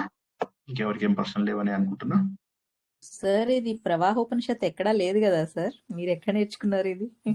మాకు చెప్పే కదా హరిద్వార్ లో నేర్చుకున్నానని, ఋషికేశ్ లో నేర్చుకున్నాను. అక్కడ మాకు చెప్పారు, అక్కడ మాకు చాలా ప్రాక్టికల్ గా చేయించారు ఇది ప్రవాహ ఉపనిషత్తు. మీకు ఎక్కడ దొరకదు ఇది. నేను నా పాత నోట్స్ అవి ఇవి రిఫర్ చేసుకుంటా, నా హ్యాండ్ రైటింగ్ చూస్తే ఆశ్చర్యపోతారు. 16 ఏళ్ల కిందటిది అది. సో ఓకే, అది రిఫర్ చేసుకుంటూ. నోట్స్ ఉందా సార్ మీది? ఏంటమ్మా నోట్స్ సార్ మీది పెడతారా? అన్ని రెగ్యులర్ గా రాసుకోం కదా, కొన్ని రాస్తాం కొన్ని రాయం అట్లా. అది ఎప్పటి సంగతి నేను చెప్తున్నాను, ఎప్పటిదో పాత ఇవి. నా రైటింగ్ నాకే అర్థం కాదు చాలా సార్లు. ఇప్పుడు చాలా మందికి ఏంటంటే వాళ్ళు రాసింది వేరే వాళ్ళకి అర్థం కాదు. నా స్పెషాలిటీ ఏంటంటే నేను రాసిందే నాకు అర్థం కాదు. సార్ చిన్న ప్రశ్న సార్. చెప్పండి సార్ మీకు చాలా మెమరీ గుర్తుంటున్నాయి సార్. నేను చాలా అబ్జర్వ్ చేశాను చిన్న విషయం. అది ఇప్పుడు మనం స్క్రిప్ట్ రాసుకొని చెప్పేది వేరు సార్. ఎక్కడ ఎలా అడుగుతున్నా సరే వేరే టాపిక్, రకరకాల మంది వేరే టాపిక్ తీసుకొచ్చిన మీరు కరెక్ట్ ఆన్సర్ గా చెప్పేస్తున్నారు సార్. నాకు అదే చాలా ఆశ్చర్యంగా ఉంటుంది సార్. థ్యాంక్స్ అండి. అంటే రెండు కారణాలు. ఒకటేమో అదృష్టవశాత్తు చిన్నప్పటి నుంచి మెమొరీ చాలా ఎక్కువ. చిన్నప్పుడు క్లాస్ లోపల ఇట్లా క్లాస్ అయింది అంటే క్లాస్ మొత్తం నేను అప్పచెప్పేసేవాడిని. ఏకసంతాగ్రాహి అంటారు కదా, అట్లా నాకు చాలా ఉండేది. రెండవది ఏంటంటే ఈ అనవసరమైనవన్నీ తగ్గించుకున్నాక ఇక నాకు ఇవే కదా, నేను నాకు ఇంకా వేరే ఇదే లేదు కదా. నేను మిగతా ఎన్ని పనులు చేసి నేను వారానికి అంటే రోజుకి సుమారుగా 17 నుంచి 18 గంటలు నేను పనిచేస్తాను. సో నాకు అన్ని గంటలు చేసినా నాకేమీ అలసట అనిపించదు. అంటే డిసిప్లిన్డ్ లైఫ్ ఒకటి, RSS లో ఉన్న దీని వల్ల ఒకటి, అనవసరమైన విషయాలన్నింటినీ నేను వదిలేయడం వల్ల ఒకటి. అనవసరమైన విషయాలు వదిలేశాను, చాలా వదిలేశాను. ఇప్పుడు ఈ ఫంక్షన్స్, ఫ్రెండ్స్, దానివల్ల ఎక్కువ విషయాలు జ్ఞాపకం ఉంటాయి. సో అందుకోసమే ఇప్పుడు మీరు ఇవే కాదు కదా, మీకు సైన్స్, మీకు ఏ టాపిక్ అడిగినా, కంప్యూటర్స్ అడిగితే మీకు 1 నెల రోజులు చెప్తాను మీకు కంప్యూటర్ లో. ఇప్పుడు అందులో మా RSS లో చెప్పే కదా మెరికల్ లాంటి వాళ్ళని తయారు చేస్తున్నామని, అందులో కూడా సో కంప్యూటర్స్ కానీ మ్యాథమెటిక్స్ కానీ ఎక్స్ట్రీమ్లీ స్ట్రాంగ్. నేను చిన్నప్పటి నుంచి కూడా చాలా చాలా చాలా చాలా స్ట్రాంగ్ గా ఉండేవాడిని. సో కాబట్టి అది సబ్జెక్టు కి సంబంధం లేదు. ఆ మెమొరీకి కారణం ఏంటి అంటే అనవసరమైన విషయాలు వదిలేయడం వల్ల మెమొరీ ఎక్కువ పెరగడానికి అవకాశం ఉంది. అందులో ఇంకోటి ఏంటంటే మీరు చూసుకుంటూ చదివే వాళ్ళ దగ్గర రిస్క్ ఏంటంటే ప్రతిదీ రాసుకోవాల్సి వస్తుంది. వాళ్ళు ప్రతిదీ రాసుకుని దాన్ని చూస్తూ చదివేటప్పుడు ఏమో, ఇప్పుడు మీరు పెద్ద పెద్ద ప్రవచనకర్తలు చూస్తే వాళ్ళు బుక్స్ చూసుకుంటూ చదువుతారు. అంటే నేను రేకీకి కొన్ని రోజులు ట్రైనింగ్ క్లాస్ కి వెళ్ళాను సార్. దాంట్లో ఇప్పుడు మీరు చెప్పిన సేమ్ యాజ్ ఇట్ ఈజ్ ఆ నెంబర్ తో సహా ఉంది సార్. అందుకే నేను అసలు ఎలా చెప్పారు ఇప్పుడు మళ్ళీ రివైజ్ చేసి పేజీలు తీసాను సార్. తీసినప్పుడు కూడా సేమ్ కౌంటింగ్ చెప్పుకొచ్చారనమాట. అవి కూడా ఫార్వర్డ్ కరెక్ట్ గా చెప్పుకెళ్ళిపోయారు. అది ఏదో కిందది పైకి పైకి కిందకి చెప్పడం కాకుండా ఆ చక్రాసిది వరుసగా చెప్పుకొని వెళ్ళిపోయారు సార్. అందుకే నాకు డౌట్ వచ్చింది సార్. Okay sir. అందుకోసమే ఏంటంటే అనవసరమైన విషయాలు వదిలేయండి. అందరూ మెమొరీ బాగా పెరుగుతుంది. నేను మొన్న అందరికీ చెప్పాను ఏమని, చిన్న ఆవగింజని కూడా మనం చూడగలము, పెద్ద కొండని కూడా చూడగలము. సో అందరి తెలివితేటలు ఒకే రకంగా ఉంటాయి. చిన్న తేడా ఉంటుంది కదా. నాది చిన్నప్పుడు ఏంటంటే కొద్దిగా నేను ఫోకస్ ఎక్కువ పెట్టేవాడిని. అది ఉంది, అది చిన్నప్పటి నుంచి. బట్ హౌఎవర్ తెలివితేటలు అందరికి ఒకే రకంగా ఉంటాయి. దాన్ని ఎంత వాడుకుంటాం. చాలా మంది కారణాలు చూపించి ఏదో ఒక రకంగా పక్కకి వెళ్ళిపోతుంటారు. నాకు చిన్నప్పుడే పెళ్ళయిందని కొంతమంది, చిన్నప్పుడే ఉద్యోగంలోకి వెళ్ళిపోయానని కొంతమంది, బాధ్యతలు. నాది చాలా పేదరికం నుంచి వచ్చినటువంటి ఫ్యామిలీనే, కానీ ఎప్పుడు కష్టం అనిపించలా. అలా వెళ్ళాం. కొన్ని కష్టాలు అనిపించినప్పటికీ కూడా ముందుకు వెళ్ళాం కదా. సో ఏమైతుందంటే ఫోకస్ చేసేయడం ఒకటి నంబర్ 1. నంబర్ 2 ఏంటంటే అనవసరమైన విషయాలను వదిలేసామంటే అవసరమైన విషయాలు దొరుకుతాయి. మన ఇంట్లో కూడా చూడండి, మీకు అవసరమైన డాక్యుమెంట్ టైంకి దొరకదు. ఎందుకంటే అనవసరమైన అంతా చెత్తని పేర్చుకుంటాం. ఇప్పుడు నాకు ఇక్కడ ఎక్కువగా 80% నేను అవసరమైన చెత్తనే ఉన్నాయి, అవసరమైన విషయాలే ఉన్నాయి. చెత్త తక్కువ ఉంది. సో చెత్త తక్కువ ఉన్నప్పుడు మనకు సులభంగా ఇది అవుతుంది. అప్పుడు ఏది చేసినా కూడా ప్రశాంతంగా నవ్వుతూ చేస్తాము. ఒక సినిమా చూసినా నవ్వుతూనే ఉంటాము, ఒక సిరీస్ చూసినా నవ్వుతూనే ఉంటాము, ఒక పాట చూసినా ఆనందంగానే ఉంటాము. ఎక్కడా టైం వేస్ట్ కాదు. నిన్ననో మొన్ననో చెప్పాను కూడా కదా, ఒక కాఫీ దొరుకుతుంటే ఇటు ప్యారలల్ గా నేను ఇంకొక యాక్టివిటీ చేసేస్తూ ఉంటాను. అంటే టైం అసలు ఎప్పుడూ వృధా చేసుకోకూడదు అనేటటువంటి కాన్సెప్ట్ ఉన్నది. ఎనీవే, శ్రీకృష్ణ. Great sir. జై శ్రీకృష్ణ. వండర్ఫుల్. అందరూ కూడా సాధన ముఖ్యమని, అనవసరమైన చెత్తను వదిలేస్తే అవసరమైన విషయాలు మనతో మిగులుతాయని, అప్పుడు మనకు మెమొరీ పవర్ కూడా మిగులుతుందని, ధ్యానము అత్యంత ఉన్నత స్థాయికి మనల్ని తీసుకెళ్తుంది.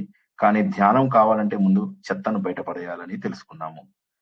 అమోఘమైనటువంటి అద్భుతమైనటువంటి ప్రవాహ ఉపనిషత్తు ఎన్నో విషయాలను మనకు తెలియజేసింది.